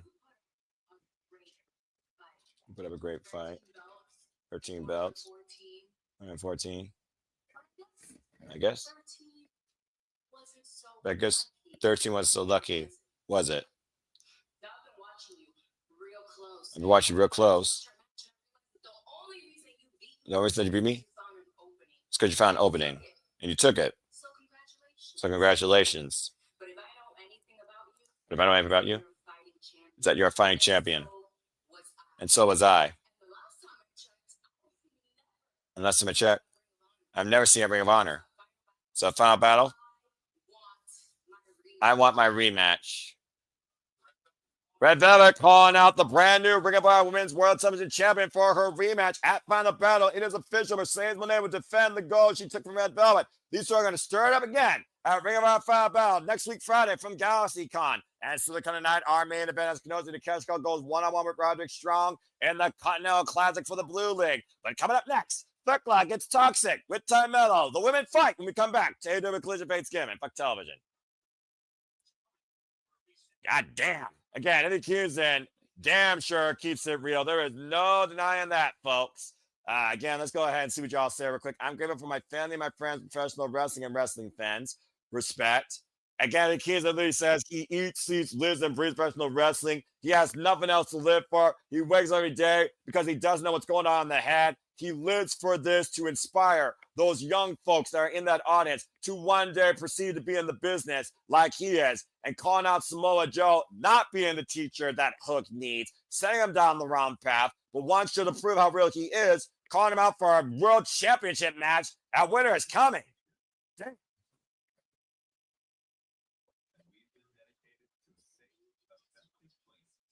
Would you like to say something? Something? Okay, that's a little bit. All right. So, again, we heard it. I didn't want to shout it, and then you'd be like, you're still robotic. Ow, my ears. Well, I'm not going to do that to you. Besides, I'm a professional. I do things privately. That being said, JJ, what are your takeaways from Eddie Kingston's shoot promo? That wasn't a work, bro. That was straight from the heart, and that was straight to the champ. My question is where the fuck was this Eddie Kingston 20 years ago? I probably wouldn't hate the motherfucker the way I do if this Eddie Kingston existed 20 years ago. Right? You're about to say you had a personal vendetta against him.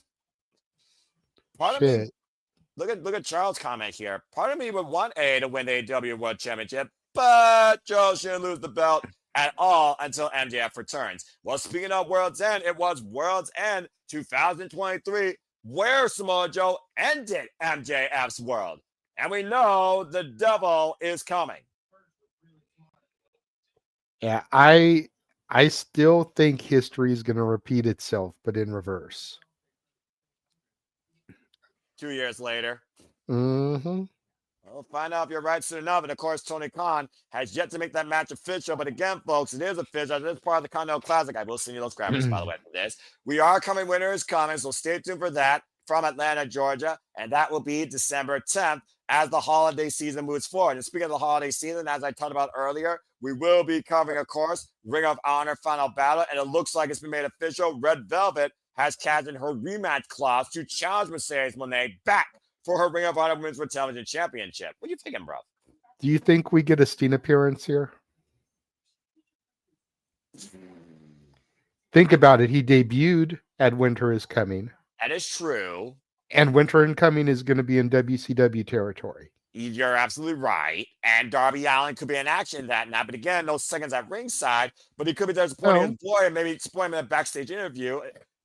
I wouldn't rule it out. But again, I think it's safe to say after the baseball bat pass, he's retired. And why AEW has turned the world upside down when it comes to what professional wrestling can be, violent, beautiful, and crazy. Here comes the Toxic Spider coming forward to the ring as we get ready for women's action here on Collision.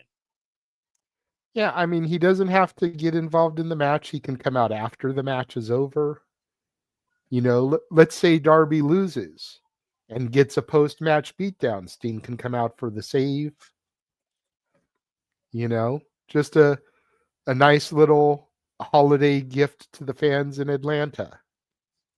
I can see that considering where we are. And of course, Greensboro, of course, another stomping ground of WCW. But I don't think there's no nice gifts that Thekla wants to bring to Ty Mello or this AEW women's division as she vows to make sure that this division is fully toxic with her madness. And of course, Thekla was part of the winning side of Blood and Guts, but of course, lost against Jamie Hayter at Wrestle Dream, handed her first singles loss in her AEW career. I would say, JJ, that Thekla has been one of the quickest, I would say, adaptive wrestlers to come across from Japan to transcend here in America at AEW. She has been running roughshod here. One of the most bizarre. That's probably fair. I mean, would you say more so than Hikaru Shida? Well, considering the short span, of course, Hikaru Shida is still dealing with visa issues, by the way. Former AEW Women's World Champion. I would say Hikaru Shida, though, had more time to grow. But I would say yes, because considering Fekula's only been involved here since May, as Ty Mello's back here. And of course, it's great seeing Ty Mello. She was unsure she would be back in the ring again since being a mother. Wasn't sure she could still do this anymore. And of course, Ty J had their chance to become the AEW Women's Tag Team Champions, but lost in the opening round. Both these women right now are looking for a reset, as of course, Stat Daddy's waiting to see who steps up next. Referee might pause it for this contest. Bell reigns were underway. And of course, Chris Statlander, as I echoed, and JJ, you don't have to say I was right because, again, I respect you, as I'm sure you respect me. But Chris Statlander is still the AEW Women's World Champion, as she is the first and only woman now to not only hold the TBS and Women's World title, but be both Mercedes Moné and Timeless Toni Storm in the same calendar year for the same implication. Look, I'm going to forever give you crap about Stat. You know that. Just like you're going to forever give me crap about Chase U and Thea Hale. And much more. But I am glad that Stat retained. I did not want Mercedes to win. But when it comes to predictions, it's kind of hard to bet against Mercedes. And right now, Ty Mello trying to strike it rich, possibly with a New Year's resolution towards the AEW Women's World Championship that she hasn't, of course, challenged for since that Underbreaker DMD at Full Gear a few years ago. Nice back kick there by Ty Mello. Of course, multiple back blue belt jiu-jitsu, the cover, and a 2 count. Fekula able to kick out, and Fekula, of course, one chance at the AEW Women's World Championship of her career in that fatal 4-way at AEW All Out. Look, I know Ty Mello is not the most seasoned wrestler, but she looks like she's literally walking through the motions. Like she is moving so slow with some of those moves in the covers. Yeah, I'm about to say deep grip here right now and literally grounding the Toxic Spider. And again, I think Ty Mello is also just trying to figure out what do you do next. You think about how Ty Mello and Anna Jay, they had this goal. They had this mission. They wanted to become the inaugurated women's tag team champions. They were the first women's team of AEW, and they lost the opening round. So I know Ty Mello is not in the right mindset here. You kind of can tell in her entrance. She's trying to pretty much just brush it off. All I could tell by her entrance was that the cameraman likes shooting her from behind. Fekula right now, spilling Ty Mello on the entrance way. Of course, Fekula, like I said, only one singles loss in her young AEW career. Might pose the employing both to get back inside the ring here. I'm not sure if countout would actually mean anything to either of these two ladies. A snap German on the entrance. Big suplex there by the Toxic Spider. Former, of course, Goddess of Stardom Tag Team Champion, SWA Undisputed Champion for the Wonder Ring Star promotion. Is Fekula about to inject venom into Ty Mello's veins? Stay tuned for television. It's got a commercial break. It's also one of those things where I'm just looking at the women's division and Chris Statler talking about we either look at the past, stay in the present, or we shoot towards the future. The future is wide open now for Chris Statlander to lead this division and push herself and it to new limits. Again, she beat pretty much what people would call, you included, I'm sure, the marquees, the headliners of the women's division. Now it's a whole open world bucket. She's challenged anybody from any company to step forward to her. And I already got a big list between Pro Wrestling Eve and AEW. Might I add, she is still the Pro Wrestling Eve International Champion, successfully retaining that in the Fatal 4-Way. Shout out to David, Dan, and Amanda, of course, for all the work they do with the Pro Wrestling Eve promotion. Gotta cover that at some point here. I love that shit. Anyway, but what do you think about Fekula? Talk about Ty Mello. What do you think Fekula right now mindset is technically? Because the Triangle of Madness eliminated from the AEW Women's Tag Team Championship tournament, and Fekula, Sky Blue, and Julia Hart right now are looking at the outside when it comes to any sort of championship contendency here. So what do you think Fekula is trying to do here? I think Fekla is trying to reestablish the Triangle of Terror here. You know, her stable mates took the L.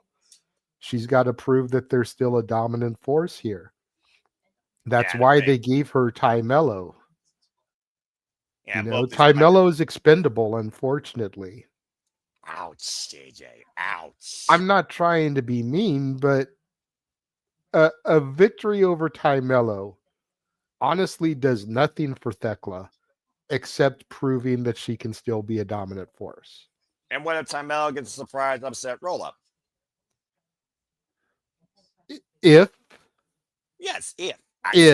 Then that's a big deal for them. But it does Thekla no advantages to beat her, just to cripple her. Well, maybe that's what Thekla wants to do. You said send a message. Maybe you don't beat your opponent. Maybe you try and injure them. You figure out the wars that her and Queen Amanada had in their trios of singles matches, and Queen Amanada is still out injured. The reason that, of course, she wasn't involved in Blood and Guts was because of what happened to her during those wars with Thekla. That didn't add to the exaggerated neck and shoulder injuries she's been dealing with the duration of this year.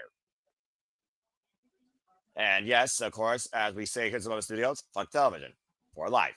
And also, might I add, to JJ's point, the Triangle of Madness, all 3 members right now, critical need of a reset. As, of course, we wait right now for AEW to be back soon on HBO Max, as I got my Bald Ross ASMR drop screen, as always here. This doesn't relax me. It kind of annoys me, but I guess it's better than looking at a commercial. And we're back inside the ring here with Mello and Thekla. It might be a testament of strong spirits. Big elbow strike by Mello, clocking Thekla. And, of course, Thekla, she likes getting hit hard. Of course, anyone that's fought in Japan knows what it means to deliver a strong offense. Swinging the mitts right now. Says, come on, bring it! And turning Mello sideways with that stiff shot. But you see what I mean? Like, she barely swung there. And you're well, Mello now. She's squaring up. She said, come on, try me, girl. Ty's gonna try now. Oh shit. Whenever a woman puts her hair into a ponytail, you know it's about to get serious. Well, considering she also has, like I said, a blue belt Brazilian Jiu-Jitsu, I'm going for judokan, I'm about to say. She's got to get serious here. Oh! But the ponytail came right out, so. And she got clocked. That might be a knockout blow, and Thekla might be ready to trap Mello in her web. There's the death trap.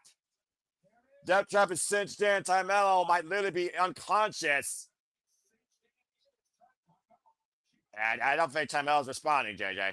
No. She got knocked down, but will she get up again? Well, nearly reversing the pressure of that. Apparently, you'll never keep her down. Grazing blast and a thrust kick follow-up. Not coming right. And Thekla creating distance, possibly, potentially looking for that toxic spear. The unorthodox offense of Thekla right now, squaring in on her target. Whoa, man! That's a little jumping knee to cover. 2 back press. Kick out by Thekla. Oof. Sudden impact. You see Mello right now. Almost split ends. Couldn't believe she didn't put Thekla away with that. Gotta stay on the advantage, though. Possibly looking for the God-style pile driver. Shades before my King of Pancras. Morosa. Suki! And she planted her way with the cover. Hook on both legs to Mello. Great resilience being shown here by Thekla. I thought that was it personally. Mendoza has put a plethora of men down with that gut-style pile driver. Now possibly looking for the gory into the knee, the tie KO. Thekla, though, stomping on the foot, on the ankle, excuse me. That's one way to break that gory hold. Great escape there. Tying up the hamstring. Nice leg kick there by the Toxic Spider. Oof. Nature's escape. Follow up. A Toxic Spear connects. Cutting Mello in half. And Thekla with that curb stop. Into the cover. Hook of the leg. And Thekla with a Toxic win. Wow. The itis is real, people. KO. Told you. My KO here in a moment. Welcome back. I'll tell you, just missed Thekla stomping Mello's face in the AEW logo. No, I'm watching it. I'm a little behind you. I just saw the stop. A hell of a matchup, though, JJ. As both women, like I said before, looking for a reset here. And you see the Sisters of Sin joining Thekla in the ring at the Triangle of Madness, looking to regroup. Dude, I found Carmen Sandiego. In the audience, right? Yeah. Did you see her with the red coat and the red hat? Yeah, I saw her. Right now, I'm seeing a 3-on-1 beatdown on See her there? Music is coming. Is that Hater? That's a hater. That's Jamie Hater, all right. You see her now, Noah? Yes, I see Jamie Hater. No, I mean Carmen Sandiego. Yeah, I see her. She's more visible than Waldo. That's nice. I don't care. Haters in the ring. I'm a hater. And Jamie Hater right now coming to MLJ, but Is she dressed like San Diego for like a Tony Storm thing? I don't know, man. AEW, people can actually show their own personality, unlike other places in the audience, all right? Statins, where's that? Damn fucking right, here comes the AEW World Champion! And of course, Chris Statlander and Jamie Hater are on the same team in Blood and Guts. Jamie Hater, previous challenger, of course, to Chris Statlander, Stat Daddy, where it's at on Saturday night, as the Triangle of Madness has been restrained for now from further assault. Oh, shit. Look what's next. I'm about to say, Ty Mello, though, game effort. And to Walter's point, we conclude Thanksgiving Collision with all of you, and thank you for tuning in. It is time for our main event as the Continental Classic continues. After this commercial break, it's Kenote the Catch Cow versus Roderick Strong in the Blue Wave for the first time ever one-on-one. It's Kenosha. It's what you do after Thanksgiving dinner. You take a shit up. Oh, for the love of Pete, Walter, you fucking idiot. I'm surrounded by idiots here, folks. That's all right. I'm used to it. Someone has to be the professional on this screen as we get ready for our main event. All I know is Thekla and freaking Triangle Madness versus Chris Statlander, Ty Mello, and Jamie Hater. I'm for it. Trios match. Book it. Book it, Tony Khan. Look, Noah, you have to admit, as professional as you are, if we were all as straight-laced as you, this channel would be dull as hell. Yeah, it would be pretty simple. I wouldn't expect anything less. I'm the contrast to y'all's madness. Exactly. It's the madness that keeps people coming back and entertained. Not everyone their own. I just care about what I see in and that it's ring. the way that you deal with the madness that keeps everybody entertained. Yeah, well, I got a long leash. You're lucky. That being said, we're on a full commercial break as we wait for Not with Nick on that shenanigans. That was funny. Like I said, I have a tolerance level for stupidity, but if you push it, I'm going to let you know, and I don't care if I pull any punches. You don't get artificial with me. You get as real gets. You either deal with it or you fuck off with it. That being said, the Continental Class is about to be ahead. Coming up next here, folks, our main event, first number one matchup. Kenote the Catch Cow and Roderick Strong. First time ever one-on-one, and first time ever both men have been involved in the Continental Classic here. Again, the rules for those that are just now tuning in, what we are doing, we are covering this round tournament in its entirety. Each match 20 minutes long. Maximum 3 points for a win, 1 point for a draw, and everyone is banned from ringside. If anyone gets involved, they are banned from AEW. I love that shit. Freaking tournament integrity for once. Damn it. Anyway, yeah, Thekla is awesome, by the way. I've been a fan of that crazy Austrian since she showed up part of Donald Del Mondo in freaking Stardom alongside Julia, Mai Sakurai, and of course, Natsupoi. And who was the other member? Oh, yeah, the Jumbo Princess Maka. Partners from that to begin. So we wouldn't expect anything less from that guy. And Charles saying Walter is not wrong. Well, of course, Charles is going to say that both of you guys are right. He's as screwed up as you two. Anyway, commercial break right now as we're just waiting for a main event. Folks, again, please subscribe, comment, tell a friend. We'll be back tomorrow night with Survivor Series, simply predicting 10:30 Standard Time. Coverage of Survivor Series the following night. Saturday shenanigans, of course, afterwards. And then we'll be back here next with more Continental Classic coverage, as well as Ring of Honor, Final Battle, and so much more. So stay tuned as, of course, we bring you into the holiday season and the final month of the year. I cannot believe next week we're going to be in December. What the hell? Yo, where did time go? I don't know, man. Speaking of time, it's main event time on Thanksgiving Collision. Here comes the Alpha, Konosuke Takeshita. For those that actually understand how to say his name.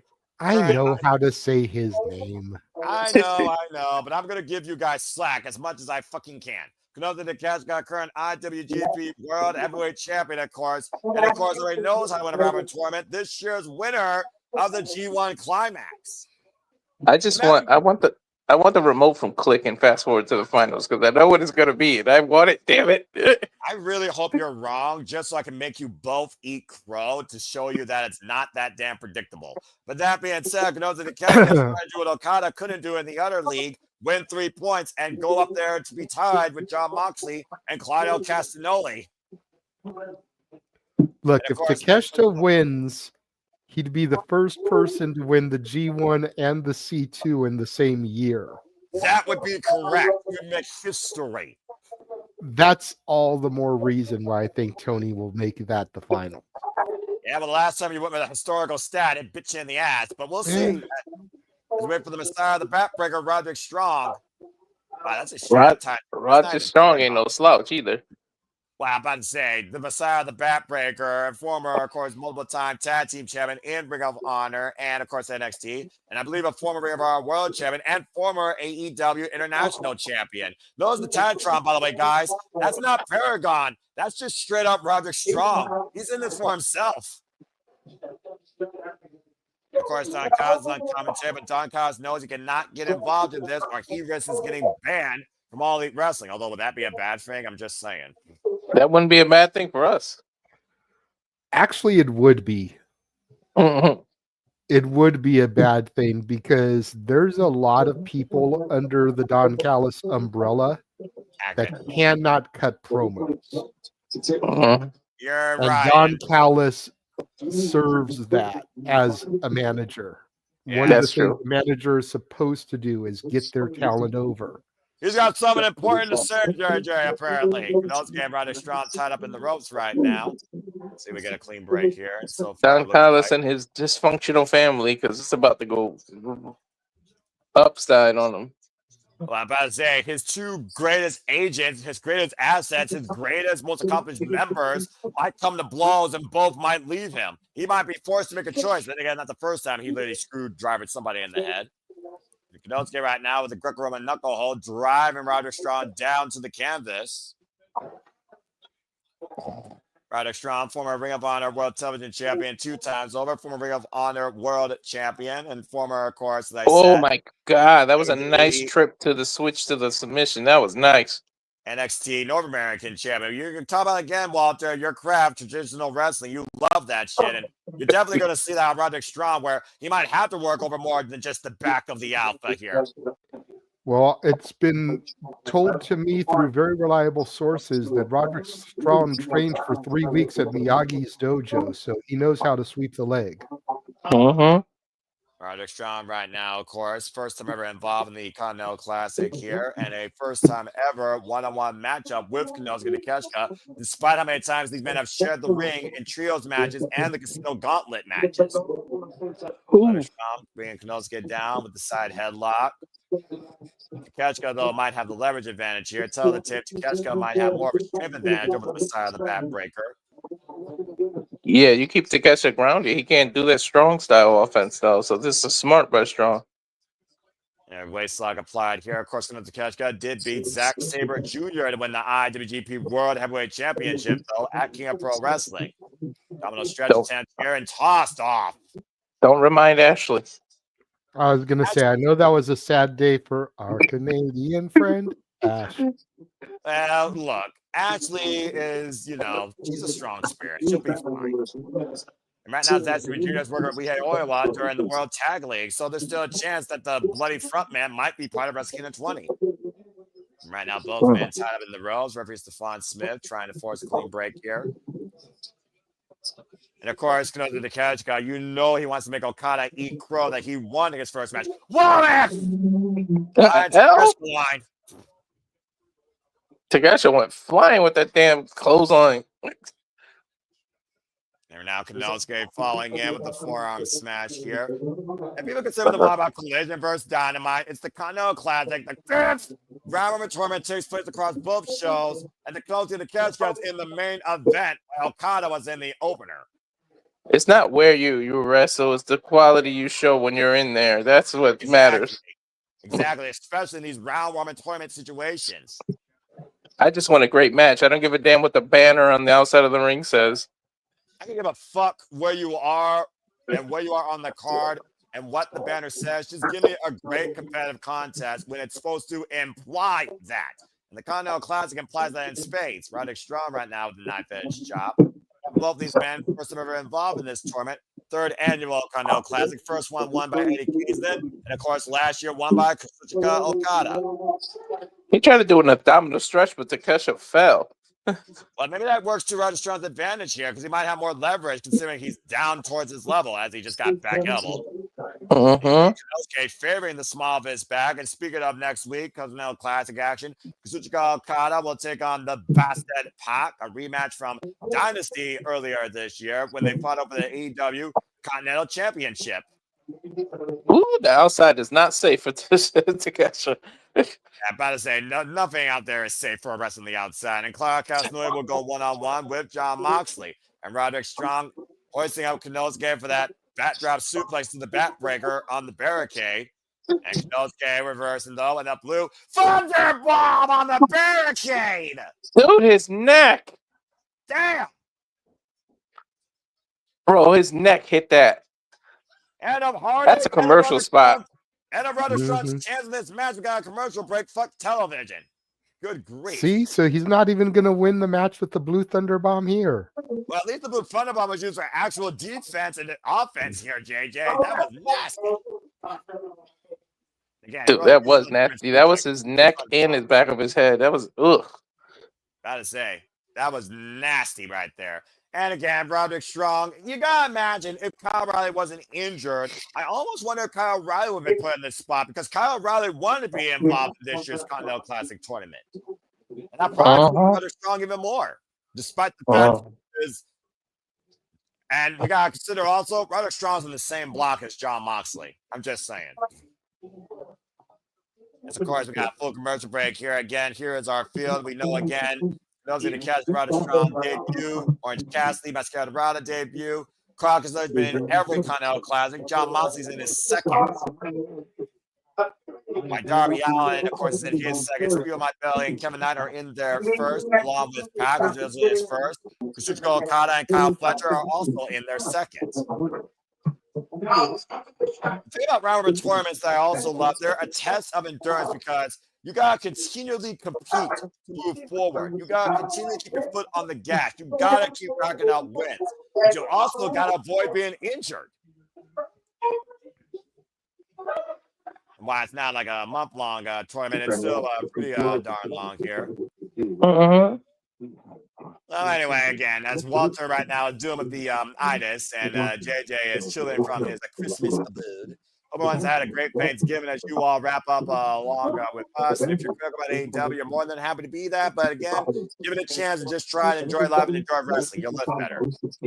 I can't wait for the Moxley Claudia. I just want to see if they're gonna shake their hands. What are they gonna do? Like, you notice they've been avoiding. They haven't even talked about it. No, they haven't. I would argue that this could be the first match that goes to a 20-minute draw in this year's tournament. Legit. Yeah, I didn't even think about the time limit draw as an option.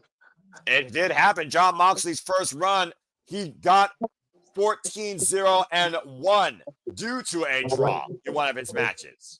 So just saying, it can happen. Don't count it out. Nah. And again, we're on commercials. I don't think I said it, but if I did, I'm going to say it again because still, fuck television. Because right now I want to see what the fuck's going on here. Roderick Strong and Nosy Nikeshka. And again, Don Counts has to be aware. He's got to make a decision at some point. Someone's going to get screwdrivered in the head. You know? On the line here. I'm back. Yep, and I'm back too. As we're back with Reverend Stefan Smith, our main event in the Blue League for the Continental Classic. Nosy Nikeshka versus Roderick Strong off the ropes. Drop kick. And neither man wants to begin this tournament on a goose egg. Damn, that was an Okada-esque drop kick. Yeah, by Roderick Strong, not by Konosuke Takeshita. And again, it was Okada that hit the Rainmaker on Konosuke Takeshita during that CMLL World Trios Championship match at Full Gear. And both men played each other. Lion leg lariat. Ducks underneath the clothesline, and Roderick Strong runs through the alpha. Again, Roderick Strong's been pretty much at his own emotional turmoil since Adam Cole announced his indefinite departure from AEW and wrestling. Olympic Slam. Ooh, nice. He does that so proficiently, by the way. Doesn't he? I mean, Roderick Strong is one of those athletes that is just so complete in that ring. It's underappreciated, in my opinion, like Shelton Benjamin. And yet Shelton Benjamin never became a freaking world champion. Oh! Page first, and now hooked up, possibly for a Tiger Driver. High stack, 2. Kicked out by Konosuke. Immediately transitioning, possibly into the stronghold. Can't hook both legs, though. Konosuke, great awareness, though, raising his body off the mat and finding his way to the ropes to force the break. Smart move by Konosuke Takeshita, using his reach to get out of that. He ain't trying to let him get in. Yeah, right. Speaking of Konosuke Takeshita, his wife, Yuka Saki, will be in action tomorrow night on Ring of Honor against Serena Deeb in the Ring of Honor Women's Pure Championship Tournament, where the winner will go on to face Billy Starks. Someone's ready for that move. Backbreaker denied. And again, Konosuke. Thunder Bomb cover 2 10. I don't know why you get excited with those covers. Because I love that move and I want to see it actually succeed.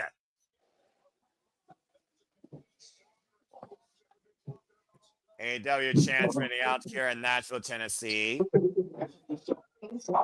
I almost really wonder, though, when the blue thunder bomb actually is connected by your opponent, how hard is it on the person that delivers it, considering they're falling flat on their tailbone? You see, Konosuke the catch got free in the small of his spine, JJ. Yep. Roderick Strong right now. Slow to get back to his feet. Konosuke driving the boot from Roderick in the corner.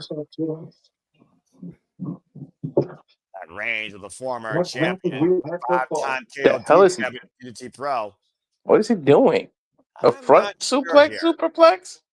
Well, he could be going for also that Falcon arrow, the Raging Fire. He might be looking for an avalanche variation of it. He ain't going to find it after that knee.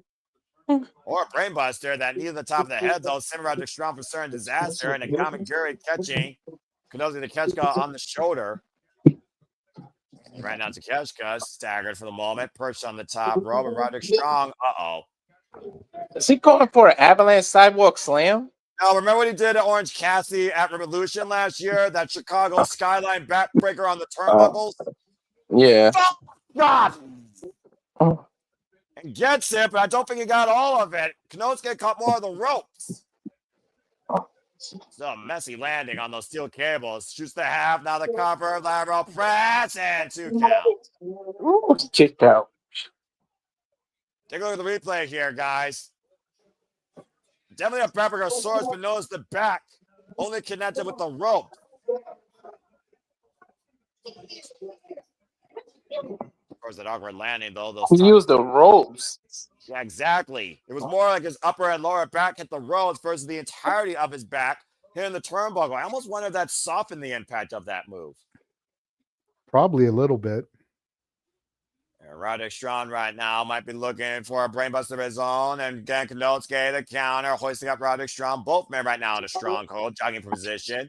Jumping Damn, the height on that knee. Heads with an elbow.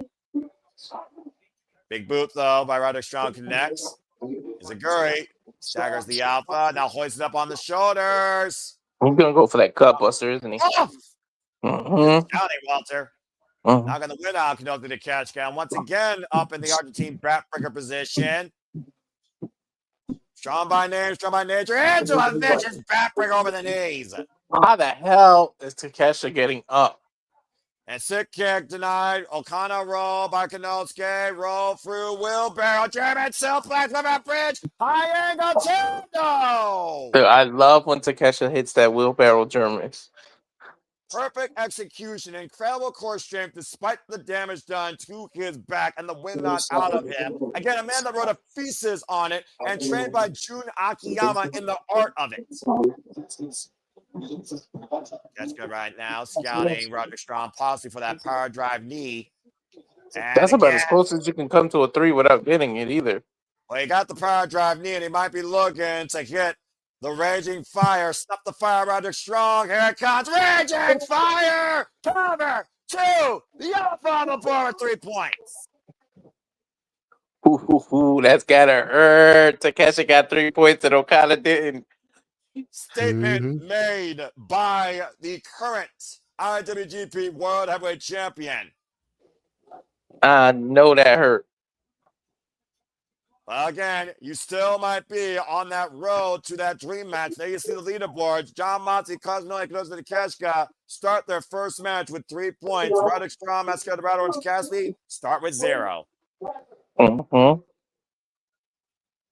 And of course, tiebreakers are going to become very instrumental the further we go deeper into this field. Again, next week, Clark Casanova goes one-on-one with John Moxley. Kazuchika Okada goes one-on-one with the Bastard Pac. There is a holiday hardcore death match with Timeless Tony Storm and Mina Shirakawa versus Megan and Mina Shafir for a spot in the finals of the AEW Women's Tag Team Championship Tournament.